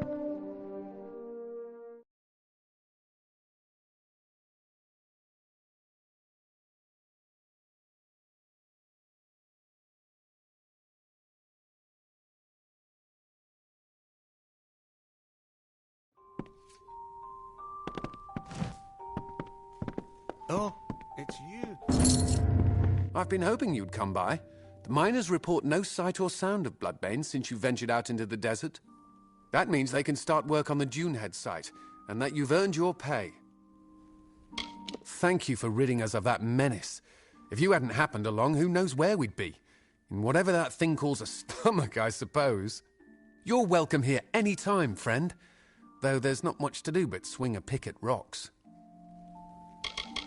Aaron Excavations. They're the other mining outfit in the Hollowlands, our only competition. Though I wouldn't say that they're particularly stiff competition. Canyon Hill is up the eastern ledge. That's the one that spooked the miners. The Dunehead operation's hardly begun, thanks to a vicious Cruddock. You look like you can take care of yourself, but you should be careful.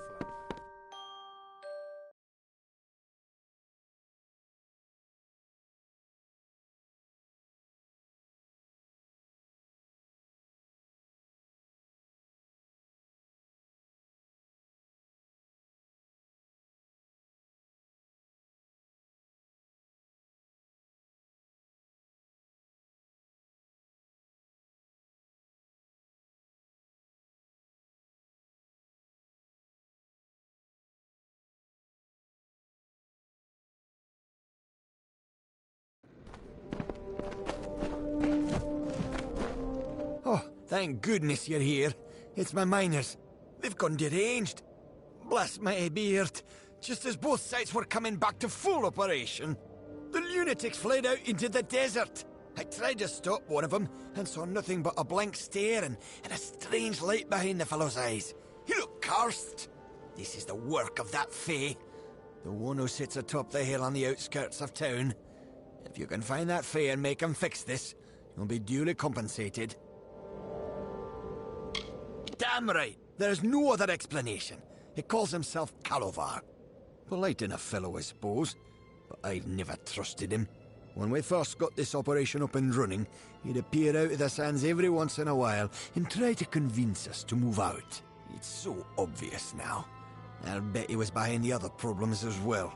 The Cruddock, the attack on Canyon Hill, all of it reeks of Fae magic. Gulliver watches the mine from his perch on the hill to the south. You'll find him there. Didn't you hear me? They've gone soft in the head. Most ran off into the desert, some stayed in the mines. I tried to stop one of them and got nothing but a vacant stare and a strange light behind the fellow's eyes. Then he took off. He looked cursed. I bet my beard that damn Fae had something to do with this. Well, the Canyon Hill site's underway thanks to you. But for every step in this place, there's another stone to trip on.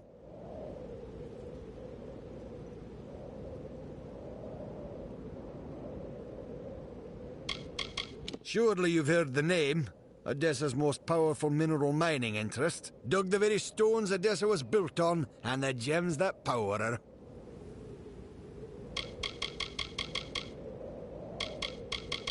They had an ill aura about them as they ran off into the desert. What they were running from, I don't know. None of them made any sense. They were just yelling, saying things that weren't there. Nothing is going right.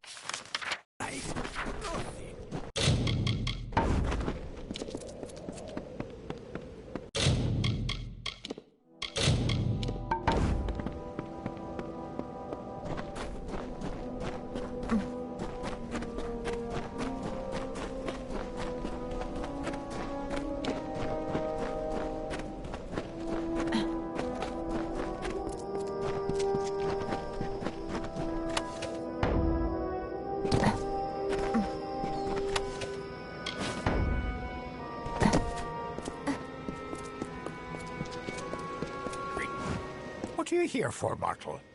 I'll not suffer another child of dust. I've had enough of your lot. Especially those of you calling yourselves Edgar Arryn. What a bizarre query. Your miner's plight is not my doing. If you look to rectify their situation, then we share a foe. The mortal that calls itself Edgar Arryn is to blame. Curing the miners of their affliction requires an implement, a Fae relic I gave to this mortal. Take the relic from him and find your miners. It is the only way to free them from their madness. The mortal and I made a verbal contract. I would give him use of my light to help him clear the wild Fae from his mine. In return, he agreed to gather his resources with my relic rather than the little mortal's methods, ripping and tearing at the land. He has instead shown his true quality, and now your miners are scattered to the winds, to his mine. If you truly wish to save the little mortals wandering the sands, you must retrieve my relic from him. You would do well to bring it back to me as well, when you have claimed it. It is a powerful relic, and could do much harm in the wrong hands.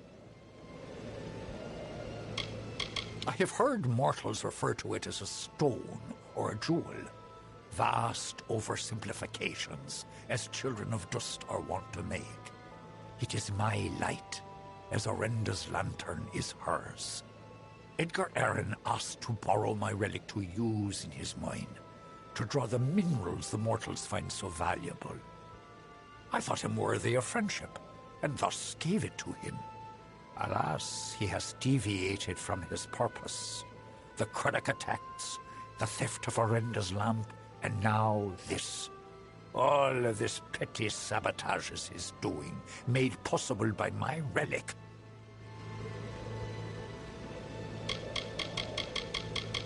Farewell.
You found me, stranger.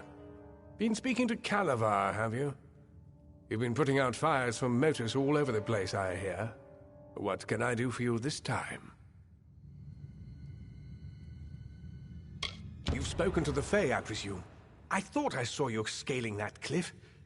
He wasn't lying. I wanted motors gone. But I never meant to take it this far. If he'd just packed up his damn operation, nobody would have been harmed.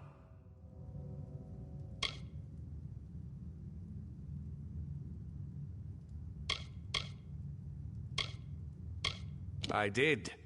With this little stone Calavar gave me, simply thinking a thing makes a wild fae do it. Unfortunately, I couldn't keep old Bloodbane from falling for your brownie bait.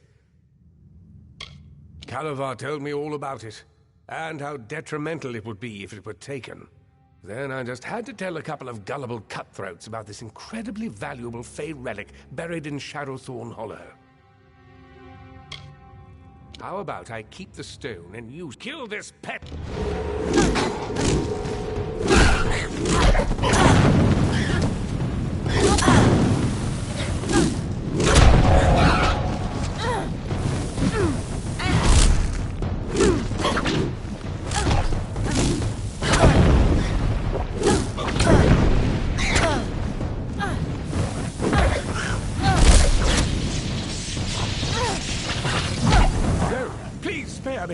I was just trying to make a living here. Success should have been mine. I started my operation long before motors ever arrived. My workers have abandoned me, and I haven't made a single coin from this place. This was all I could do to reclaim what once belonged to me. You understand, don't you? Fine, it's yours. Damn thing never did me any good anyway. I'm sure the Odessan Praetorians won't be far behind me now that the word's out. I won't be here when you return.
the moon, where are these gazelles coming from?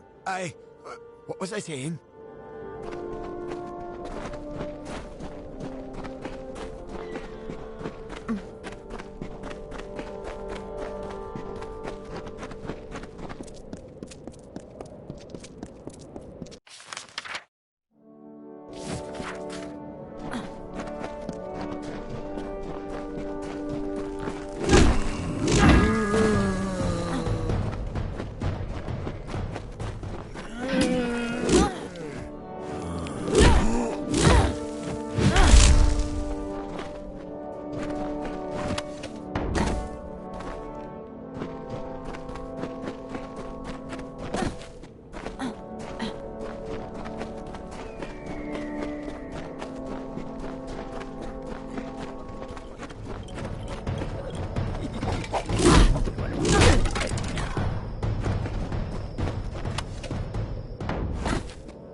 Where do you think you're going with my...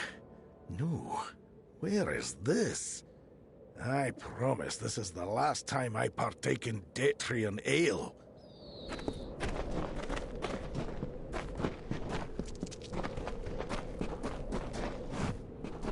I've never noticed how close the ground is to the sky. I mean, I do now. It's a mistake I'll never make again. Wait, what was I saying?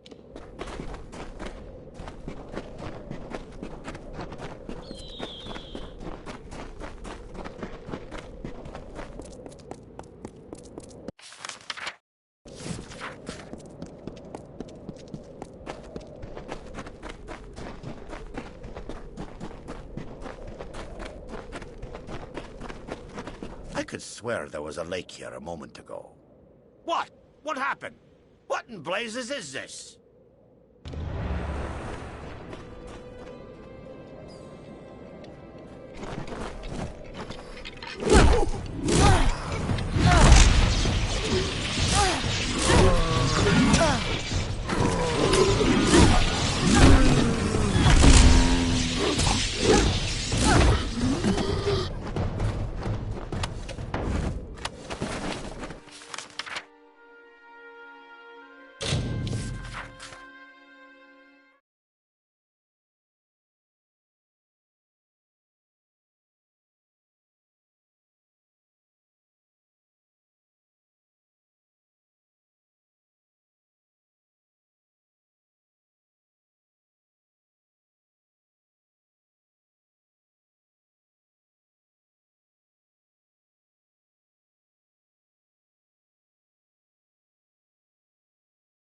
Greetings.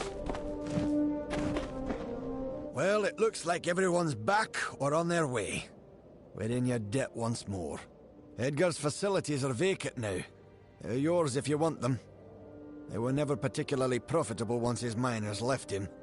But in the right hands, a few of the miners feel so indebted to you, they'd like to work there for you if you'll have them.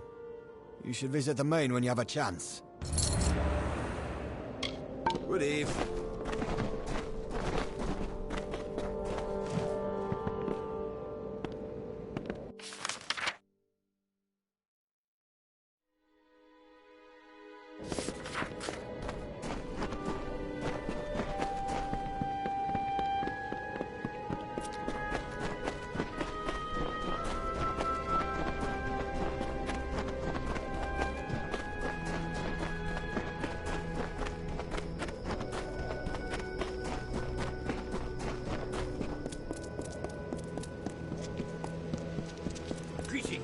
I shall relieve you of the relic.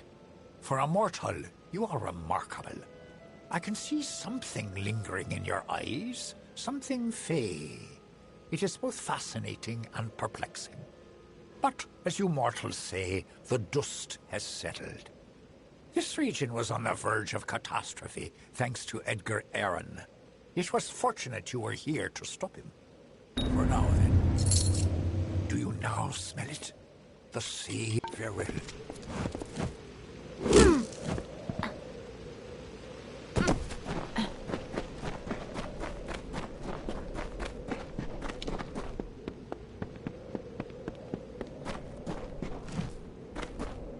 Name's Alex. Alex Anatole. Let me know if you've got any equipment that needs repairing. I'll get it back to you as good as new.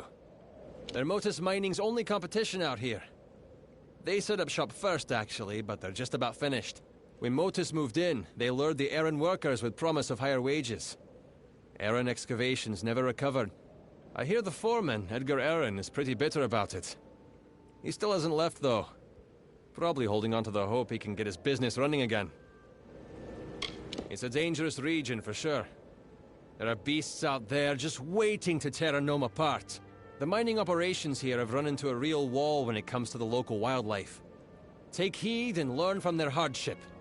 Make sure you're well equipped, and don't hesitate to ask for repairs.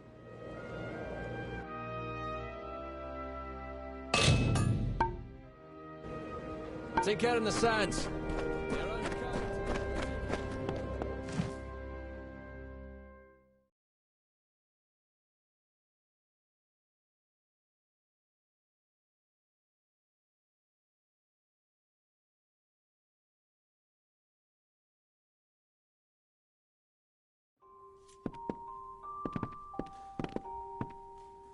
I'm so glad to be out of the sun and back to books and charts. So long. Never lower your guard in the Hollowlands. You look like you can take... Unless you contradict older Pule to... It's a shame what happened to Edgar. He should have known when to call it quits. The Motus takeover wasn't anything personal. You look like you can take care of yourself, but you should be careful out there. Hello.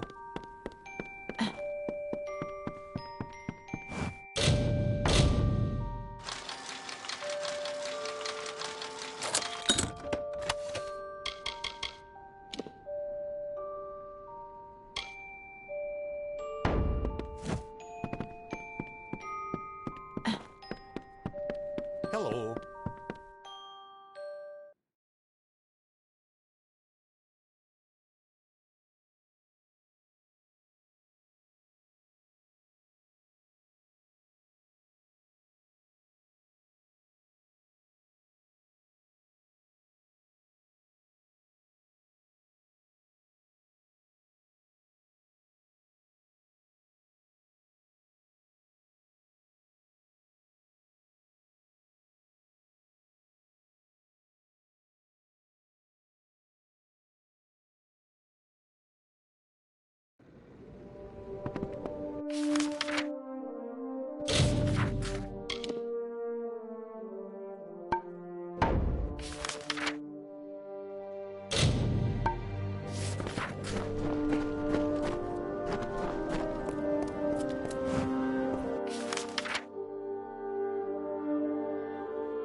Welcome. The Motus Miners have told me all about you. I'm Vincent Helvern, Edgar Erin's former assistant and facilities manager. I'll continue to run the mining office for you, if you'll allow it. Come and go as you please, the building is yours to use. And if it doesn't suit your tastes, with some spare coin, I can arrange for renovations. Here you go. This is the profit we've managed to make since you were away. Yet another place of mystery that I'd rather be much farther away from. The Hollowlands are death trap enough as it is. The Motus Miners feel indebted to you. They've offered to work your mine, for a sliver of your overall profit, of course. Beastly creatures stalk near those caverns. They're not fey, and they're definitely not natural. You could pay me enough to get close to there. I wish it were somewhere far from here. The Hollowlands are dangerous enough without them. I locked myself in here while Edgar was hatching his schemes. I knew it would come to violence at some point. He was hell-bent on getting even with Motus. Anyhow, what's past is past. You need a manager for this building while you're away, and I'll do it for a small fraction of what you earn. Speak to me if you want work done on this building, or if you'd like to collect a profit. If you have enough gold, I can clean this place up and furnish it with goods from across the land. I'll get right to work. It'll look brand new before you know it.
I can't believe old Edgar had been causing all this trouble in the area.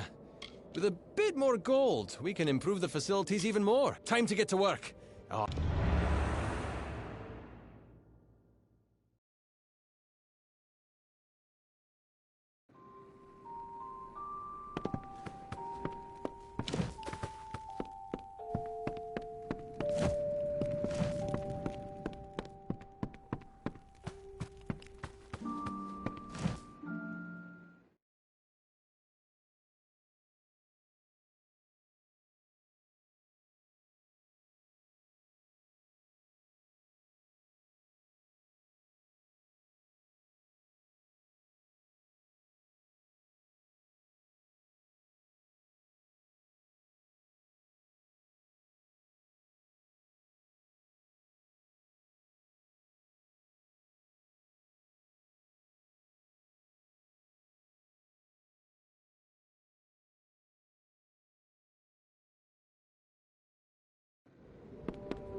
How goes the splunking?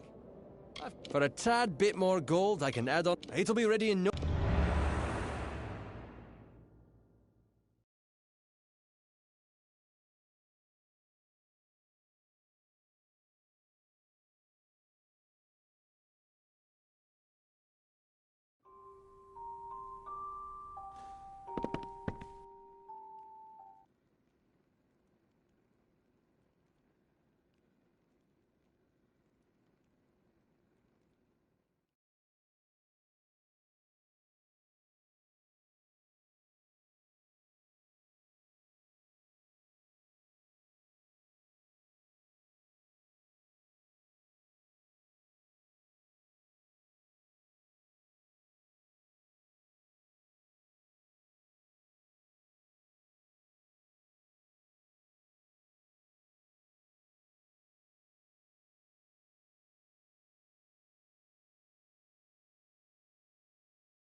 Hail, adventurer. Hail, friend. The gnomes at Modus Mining mentioned you'd be opening a mining site here. That's all well and good, but I can help you make the most of it. For a small sum, I'll renovate this mine for you, make it bigger. In the long run, you'll earn more money out of it. What do you say? That's me, Master Architect at your service. Your friends at Modus Mining sent word to me that they were helping you open a site here. For a little bit of gold, I'll help you get this dump running more efficiently than Edgar Aaron ever managed to. No one I know of has scaled it all the way, so there's no knowing for sure what's up there. Heard everything, from it's the home of a powerful mage, to it's the cradle of civilization itself. Sometimes in the same breath. There's an adventure to be had at Cloudcrest's Peak, I'm sure. There are bad goings-on at the caverns. The miners have all, one time or another, seen wretched, scarred creatures that walk on two legs pacing at the entrance. If you give me the gold, I can start clearing out one of the collapsed passages in the mine. I'll start cleaning out the passage right away. Who knows what we'll uncover in there?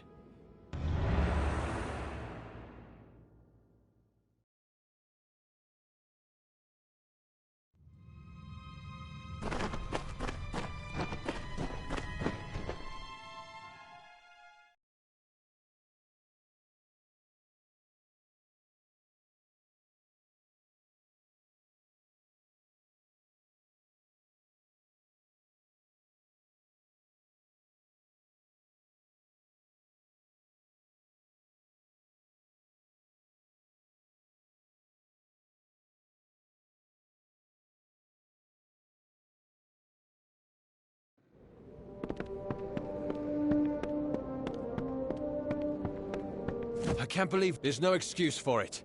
For another bit of gold, I can clear out the... We'll have this place running...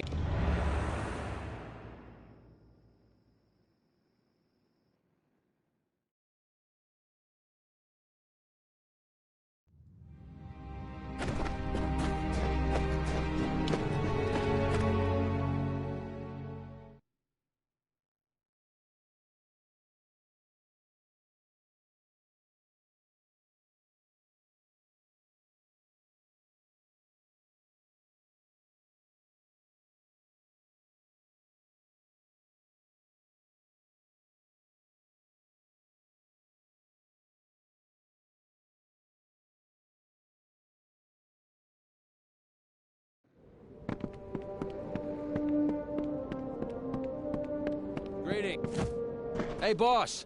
Do you need me to do any work? Just a little more gold and we can open up the last section. This will be about all we can extend the mine. We've run out of room in the cavern.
These lands are treacherous.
What is it?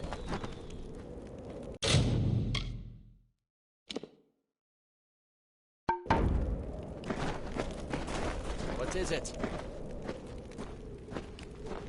You! You are my contact. I should have known. Punctuality is not one of your papal strengths, and you have so few.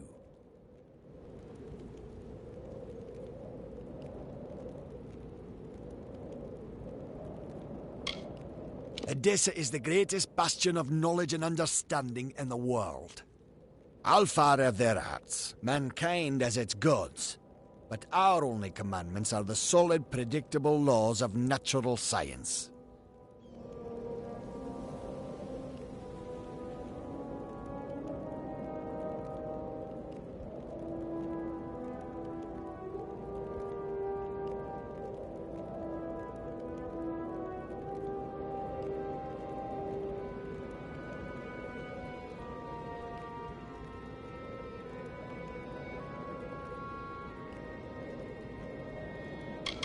His knowledge is invaluable and must not fall into the wrong hands.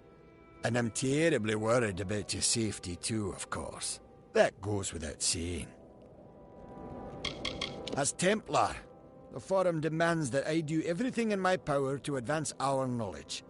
It is a tremendous responsibility, and one I take quite seriously. Fomerus Hughes is one of my most brilliant scholars, and as you know, his research shows tremendous potential. His recovery is of paramount importance. My fellow Templars and I sponsor research that will lead to the betterment of all mortals. Sadly, Alfar and man alike often have trouble accepting the reason behind our decisions. But most gnomes realize we have their best interests in mind.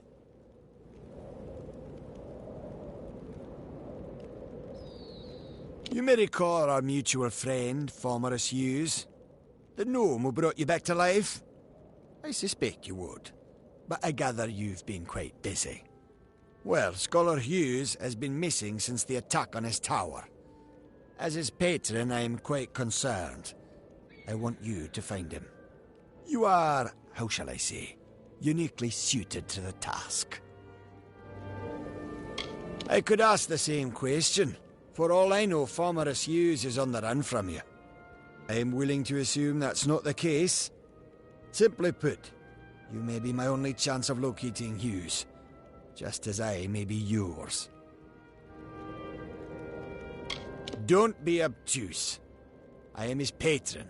As such, I own everything that Scholar Hughes produces. I suppose that includes you as well.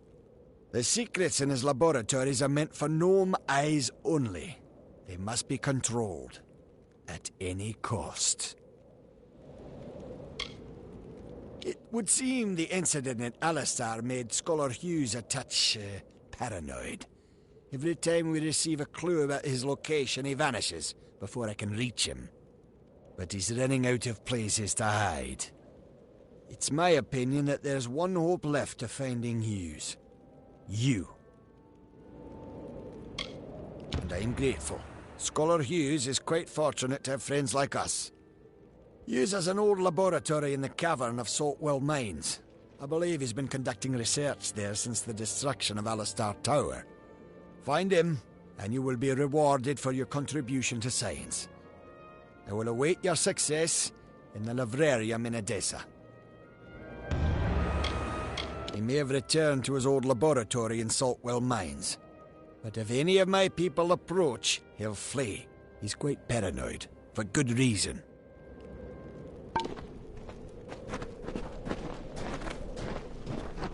What is it?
Have I been down here so long? Is the madness so great that I see the faces of the damned before me? Or is it really you? It is! By the tome! Come closer. Let me look at you. It has been an eternity since I've seen a trusted face. Are you? In many ways, your awakening has brought me nothing but misery. But that is not your fault. I am to blame for all of it. Wait. Do you hear that sound? It could be the Sons of Laz, but it could be someone else.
The last we spoke, it was the Tuatha that reduced my lab to cinders. Now it's assassins. Everywhere I go, destruction follows. I have grown so weary of it, my friend. All I ever wanted was to unlock Death's secrets, to shed light on the shadows. I never wanted this. Thank you for more than just your protection, for being the one good thing to come of this disaster. I have few friends, but I gladly count you among them. You must be mistaken. I've tried to contact him ever since I fled Alistar, but he never replied. Until now. Octien. Of course. When all the facts are considered, the truth will emerge. Ah, I am a fool! Octien has sent you to search for me. To have us killed together. Those assassins are proof of this. The Well of Souls is his project. Once it was functioning, he no longer needed me. Not if he could salvage the well in Alistar with Ventrinio's help. Ventrinio Desellini. We used to work together, in this lab, on projects sponsored by Templar Octien. But when we were tasked with creating the well, Ventrinio sought to use any means at our disposal, regardless of the implications or consequences. Eventually, he was taken away, and I was sent to work at Alistar. But it seems he continued his work here, long enough to create those monsters. They are the animated dead, early experiments in the field of immortality. They will forever haunt these cursed caverns. Ventrinio named them after a mythical figure who rose from the dead. He looked on them and saw potential. I see only abominations. No, not me. But Ventrinio's old notes suggest that he may know a way into Alabastra. I wonder, perhaps, is it possible that you have met Ventrinio already? That would explain it. You were attuned to his well, but raised from mine. Unfortunately, the only way to find Ventrinio is to go through Templar Octien, which will not be easy now that we know of his treachery. Never. The only voice he wishes to hear is his own. We cannot deal with Octien within the boundaries of Edessa. Not alone. There is one who has the power to discredit him. Templar Joriel. She is reputed for her wisdom and strength of character. And, as I recall, she and Octien do not exactly see eye to eye on matters of policy. If Joriel can make Octien answer for his crimes, then we will gain access to his information. That includes the location of Ventrinio's lab. If you wish to uncover the mystery of your deaths, then you will need Ventrinio. He is the key to Alabastra. Find Templar Joriel in Edessa. We don't have much evidence, but I have a feeling she will help us. Oh, don't call it that. You're just having a talk with Octien in the library. In return for your discretion, he'll give us what we want. I know it's unpleasant, but when you work with the Templars, you just start thinking this way. It helps you stay alive. Ah, Edessa, the great gnomish city-state. Knowledge, reason, and logic rule there, as do bureaucracy and intrigue. A clever gnome can go far in that city, and a wise gnome goes far away from it. It's everything I've been able to put together concerning Templar Octien's crimes, with supporting evidence from Ventrinio's notes and correspondence. I always suspected I might need leverage over Octien. It seems Ventrinio felt the same. You must remember to thank him for me. I am Fomerus Hughes, scholar of vivification, prime circle. The Well of Souls was my life's work. The Templars rule from the Forum, and you can't get a thing done in the city without the sponsorship of one of them. They can be powerful allies, but the one thing you don't want to do is get on their bad side. My old colleague, Ventrinio Desellini. For a time we worked together under Templar Octien. He was a brilliant scholar, but a terrible person. I told Octien he couldn't be trusted and refused to work with him, but it appears the Templars simply moved him to another lab with some mysterious assistant. Ventrinio's notes reference some highly capable assistants that joined him in testing the well and collecting Prismia, but there's no mention of their identity. Whoever they are, they're clever, resourceful, and very dangerous. If we could find them, we might have a lead, or even a way into Alabastra.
Well, well, well. Never seen your face before.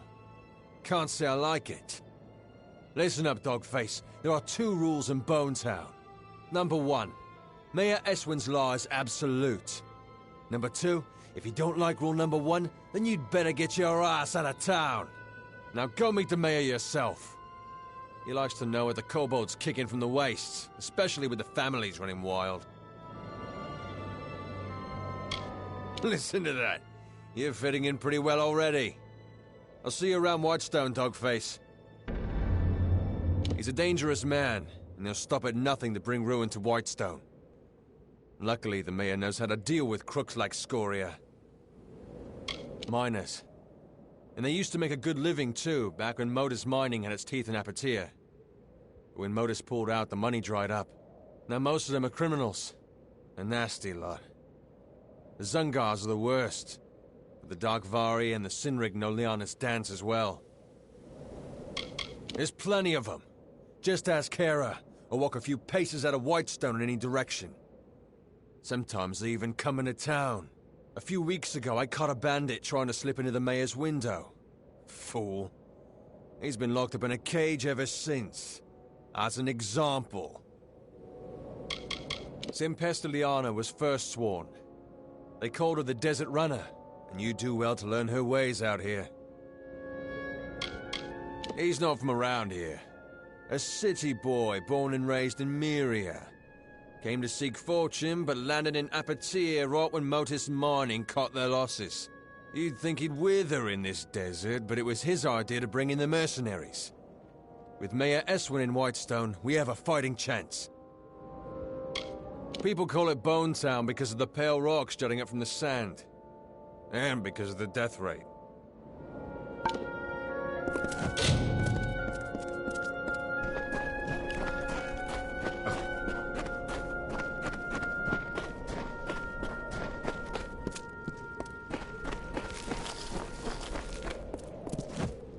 Yeah?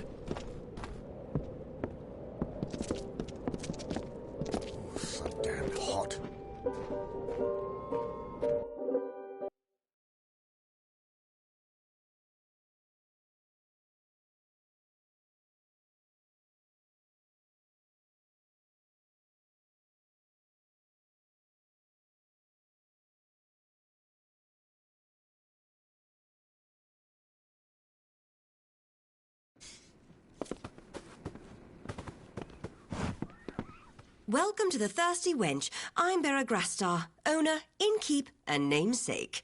We don't get many strangers in Whitestone, at least not since Motus pulled out and the mercenaries dug in. What can I get you? Don't tell anyone, but I've run out of meat to serve the customers. If these louts find out, they're liable to start a riot. Do you have any meat with you? I'll pay you good money for it. Okay, I guess that's better than nothing. I don't care where you get it, as long as it smells like meat when I place it over the fire. Hurry up with some meat, or it'll be my bones they'll be eating. Not everyone in Apatia worked for one of the big mining families, but most of them did. And when the work dried up, they stayed with their crews. Only now they're robbing travelers and kidnapping merchants instead of digging. Only thing we dig in Whitestone these days are graves. He's fine as far as nobles go, although he doesn't exactly fit in around here. He lacks that important layer of filth that comes from growing up in Apatia. Barely worth my breath, those bastards. Tell me, is it right to build a town and then suddenly leave it to rats? I don't think so either. The gnomes of Motus Mining have the people's hopes to answer for. They know better than to ever show their faces in Apatia again. You mean Steg? He's a good kid. Dumb as a plank, but sweet as they come. I really hope he gets out soon so he and Rindy can be together. Sure, we've got a few available, but they'll cost you. Nothing comes cheap in Whitestone. It's your choice. Not many places to sleep in Whitestone where the rats won't get at you. Yeah, they come into town every so often, looking to socialize, I guess. Best keep your eyes on your belongings. There's a whole camp of them east of here near the cliffs. I think they call it Sun Camp. That was a joke. Same old faces, same old troubles. Whitestone hasn't changed much since the gnomes left us to the wastes. The mercenaries are new and good for business. We do have a few visitors, Alpha and a traveller to boot. I'd better watch out or the thirsty wench is going to get all respectable.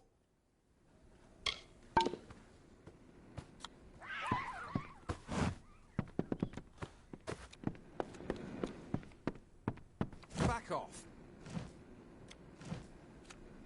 Are they giving you a hard time around here too? Whitestone, a boot full of vipers, this place. Can't stand it.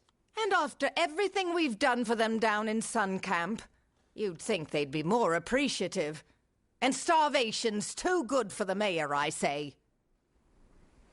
You don't look like one of Eswin's ruffians. No, you look different, which is a good thing in this sun-blasted nothing.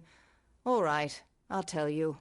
Our friend the mayor has something stashed up in his house, something worth a fortune. Can you believe that? There's something of actual value in Whitestone. I've been sent to get it, but I can't seem to find a way in. Until inspiration strikes, I'm waiting here, keeping the ale busy. We're travellers by affiliation, but we specialise in fair exchange of goods and services.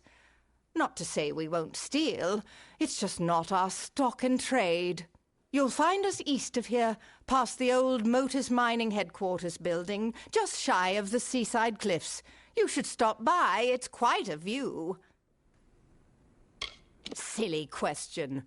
Who doesn't hate the mayor? We travellers had a good thing going here in Whitestone. The people came to us for their needs. We had a relationship. Now Mayor Eswin says trading with travellers is illegal, and as a result the folks of Apatir won't touch us. I'm surprised they even let me into town without a fight. You're welcome to give it a go, but I can't promise you'll get anywhere. That old mansion was built by the gnomes back when they first settled the village. It's got more hidden corners than a spider web. I doubt old Eswin's even seen all of it. I doubt the old mayor has either.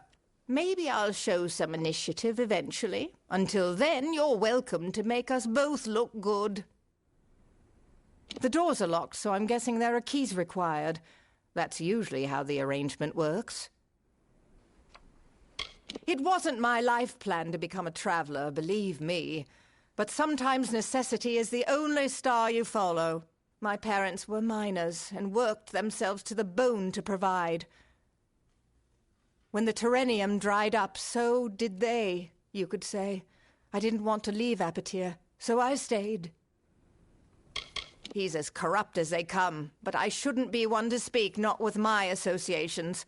Still, it's one thing to say you're a crook, and another to pretend you're not. Some of us join because we have to. Others expect it to be an adventure.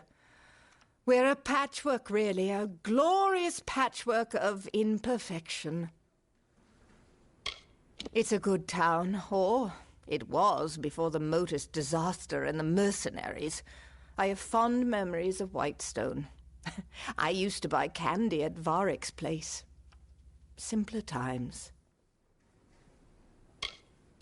Bye. What is it? Can't you see I'm celebrating? That's right. Raise a glass, friend. Let's make a toast to cowards. I've made a choice, you see.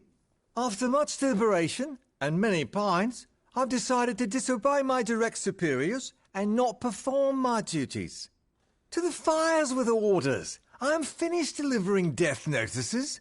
I've seen the faces of the war dead. I've no desire to look into the eyes of their loved ones. I volunteered to be a messenger, to bring death notices from the War Council to the families of the deceased. I thought it would be welcome respite from the war, but it's been its own kind of hell. I got through some of them, but by the time I reached Apatir, I was done. You would do that? It would keep me from getting discharged, for I'm not going back. Here are the death notices. Take this medicine as well. I have my own right here. Ironic, isn't it? I can face the enemy, but I can't face the families of those who fought beside me. Pathetic. Your energy will not be spent in vain.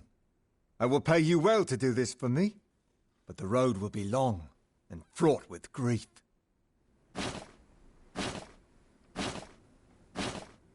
Tell them what you want. Won't change what has happened. Their sons and daughters are gone. No one can soften that blow.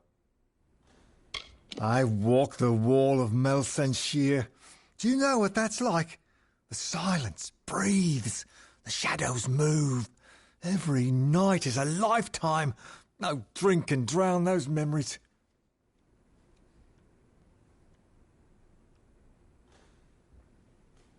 What's there to say?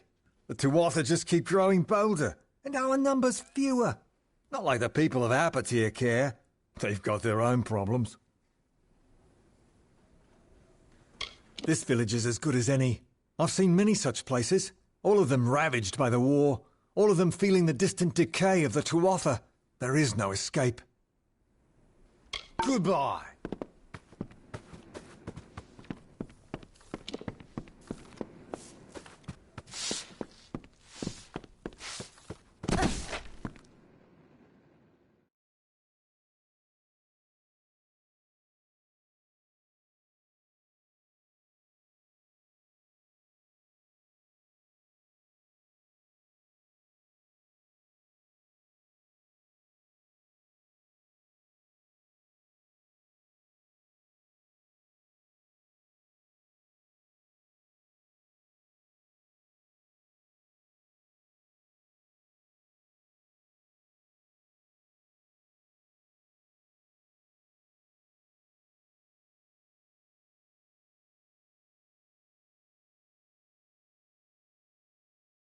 trouble.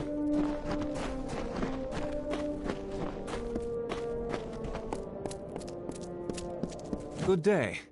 You're probably wondering what I'm doing here. Well, if you're fond of a good story, lend me your ear. I won't disappoint. I'll try to keep it short, even though I've got all the time in the world for embellishment. What did I do? Nothing. I just happened to bear the name Darkvari, a crimen upper tier in these trying times. The mayor's blade seized me at the gates of Edessa. Here's the trick of it. I was leaving home, slipping free of my familial bondage. I'm no thug. I am guilty of but one crime only: stealing a girl's heart. Her name is Hrindi Zungar, and at this very moment she waits for me with no word of my whereabouts. Please, stranger, will you help me? She is the sun that comes to warm me every morning.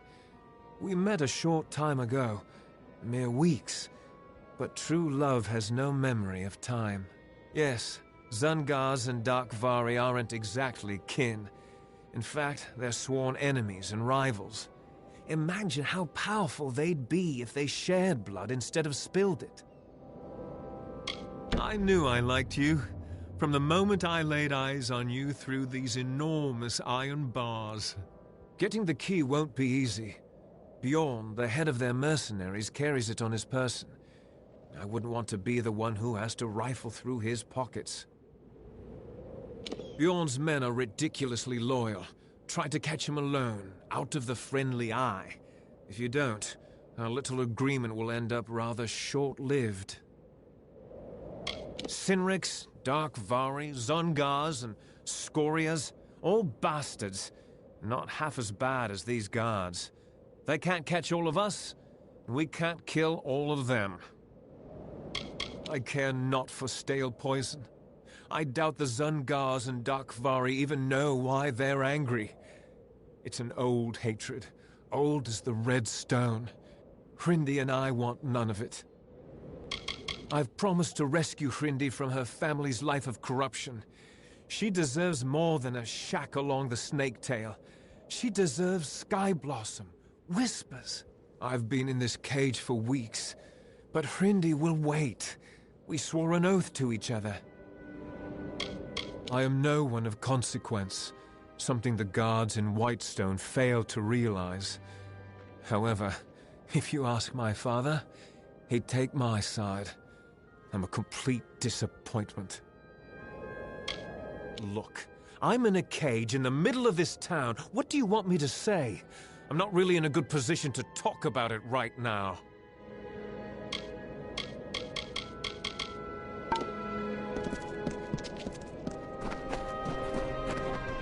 Mind yourself.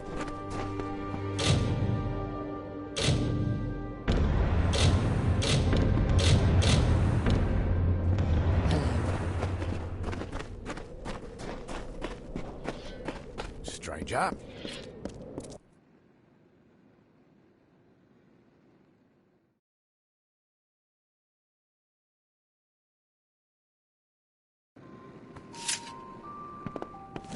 Hello.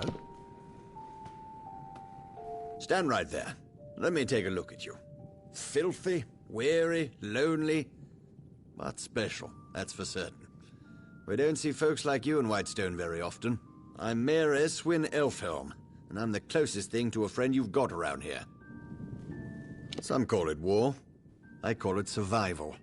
The Motus mining interest left an empty throne when it abandoned Apotea, and now everyone wants that power. The people here, the decent, honest, hard-working people of Apotea, have been through enough. Starvation, humiliation.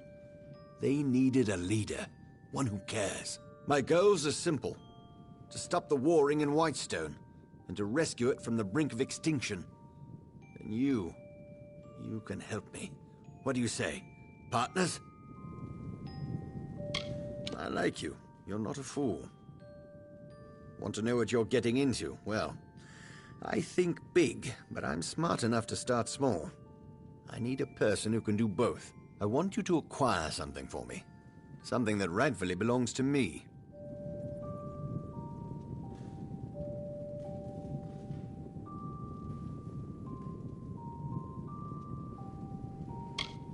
There's a man named Adolf Scoria, patriarch of the most prominent mining family in Apotir.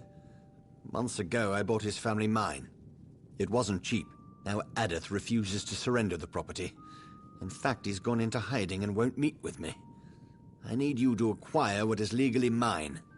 The deed to his claim. Modus Mining stored all the records in its old headquarters east of the village. But the building has long since been overrun. Get that deed, and we're in business. Probably in that relic of a building that was once Motus headquarters. Now a haven for thugs and criminals. Near the cemetery to the east. An obstacle in the way of progress. The old man still believes that Apotir could come back from its decline by force of will. Typical of a miner. Keeps digging away.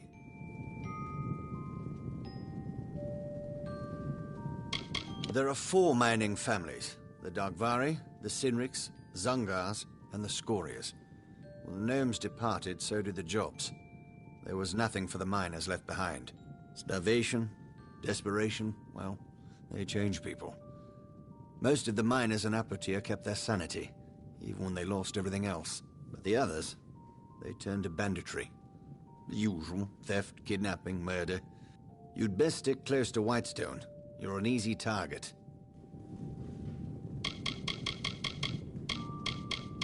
The Sinrik boys think this is a game.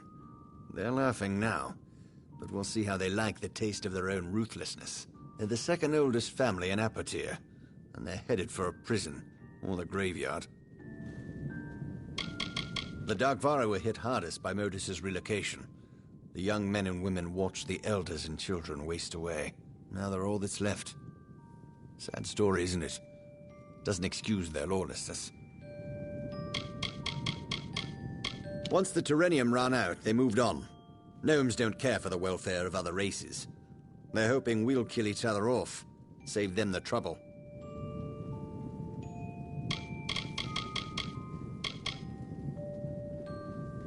My given name is Eswin Elfhelm, but people around here call me Mayor Eswin. They're simple people. That's why I like them. I grew up in the old main city of Myria, west of here. I'd never worked a full day in my life. I'm certainly making up for it now. I sleep 1-2 hours a night. Terrenium. It's the only reason the gnomes ever graced it here with their presence. Normally they'd find the climate too dry. They like their beards curly. Modus Mining settled Whitestone, built all the mines and relocated the families. Once they'd taken what they came for, they vanished almost overnight. Disgraceful. My home. A lifetime ago, it seems. The port was nice. The smell of fish near the harbor was offensive. You'd have a hard time finding anything that resembles Myria here in Detir.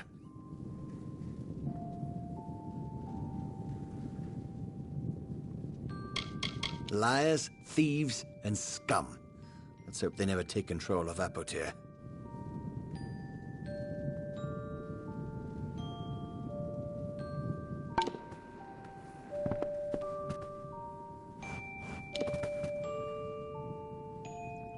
I have faith in you. You'll do great things. This little town was the heart of the boom, the engine that drove the rise of Edessa. But in business, every boom is followed by the eventual bust. The gnomes moved out. With the gnomes went the gold, and with the gold went the jobs. Whitestone has been a shell of itself since.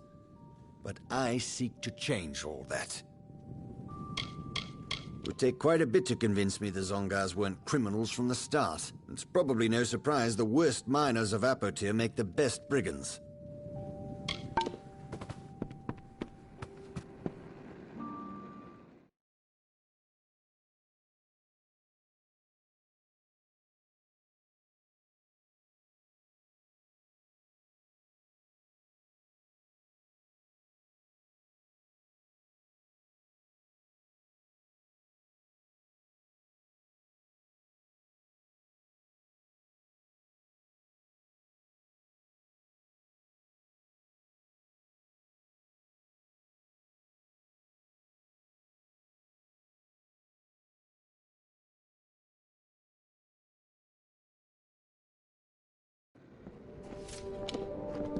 Oh, look what the dust brought in.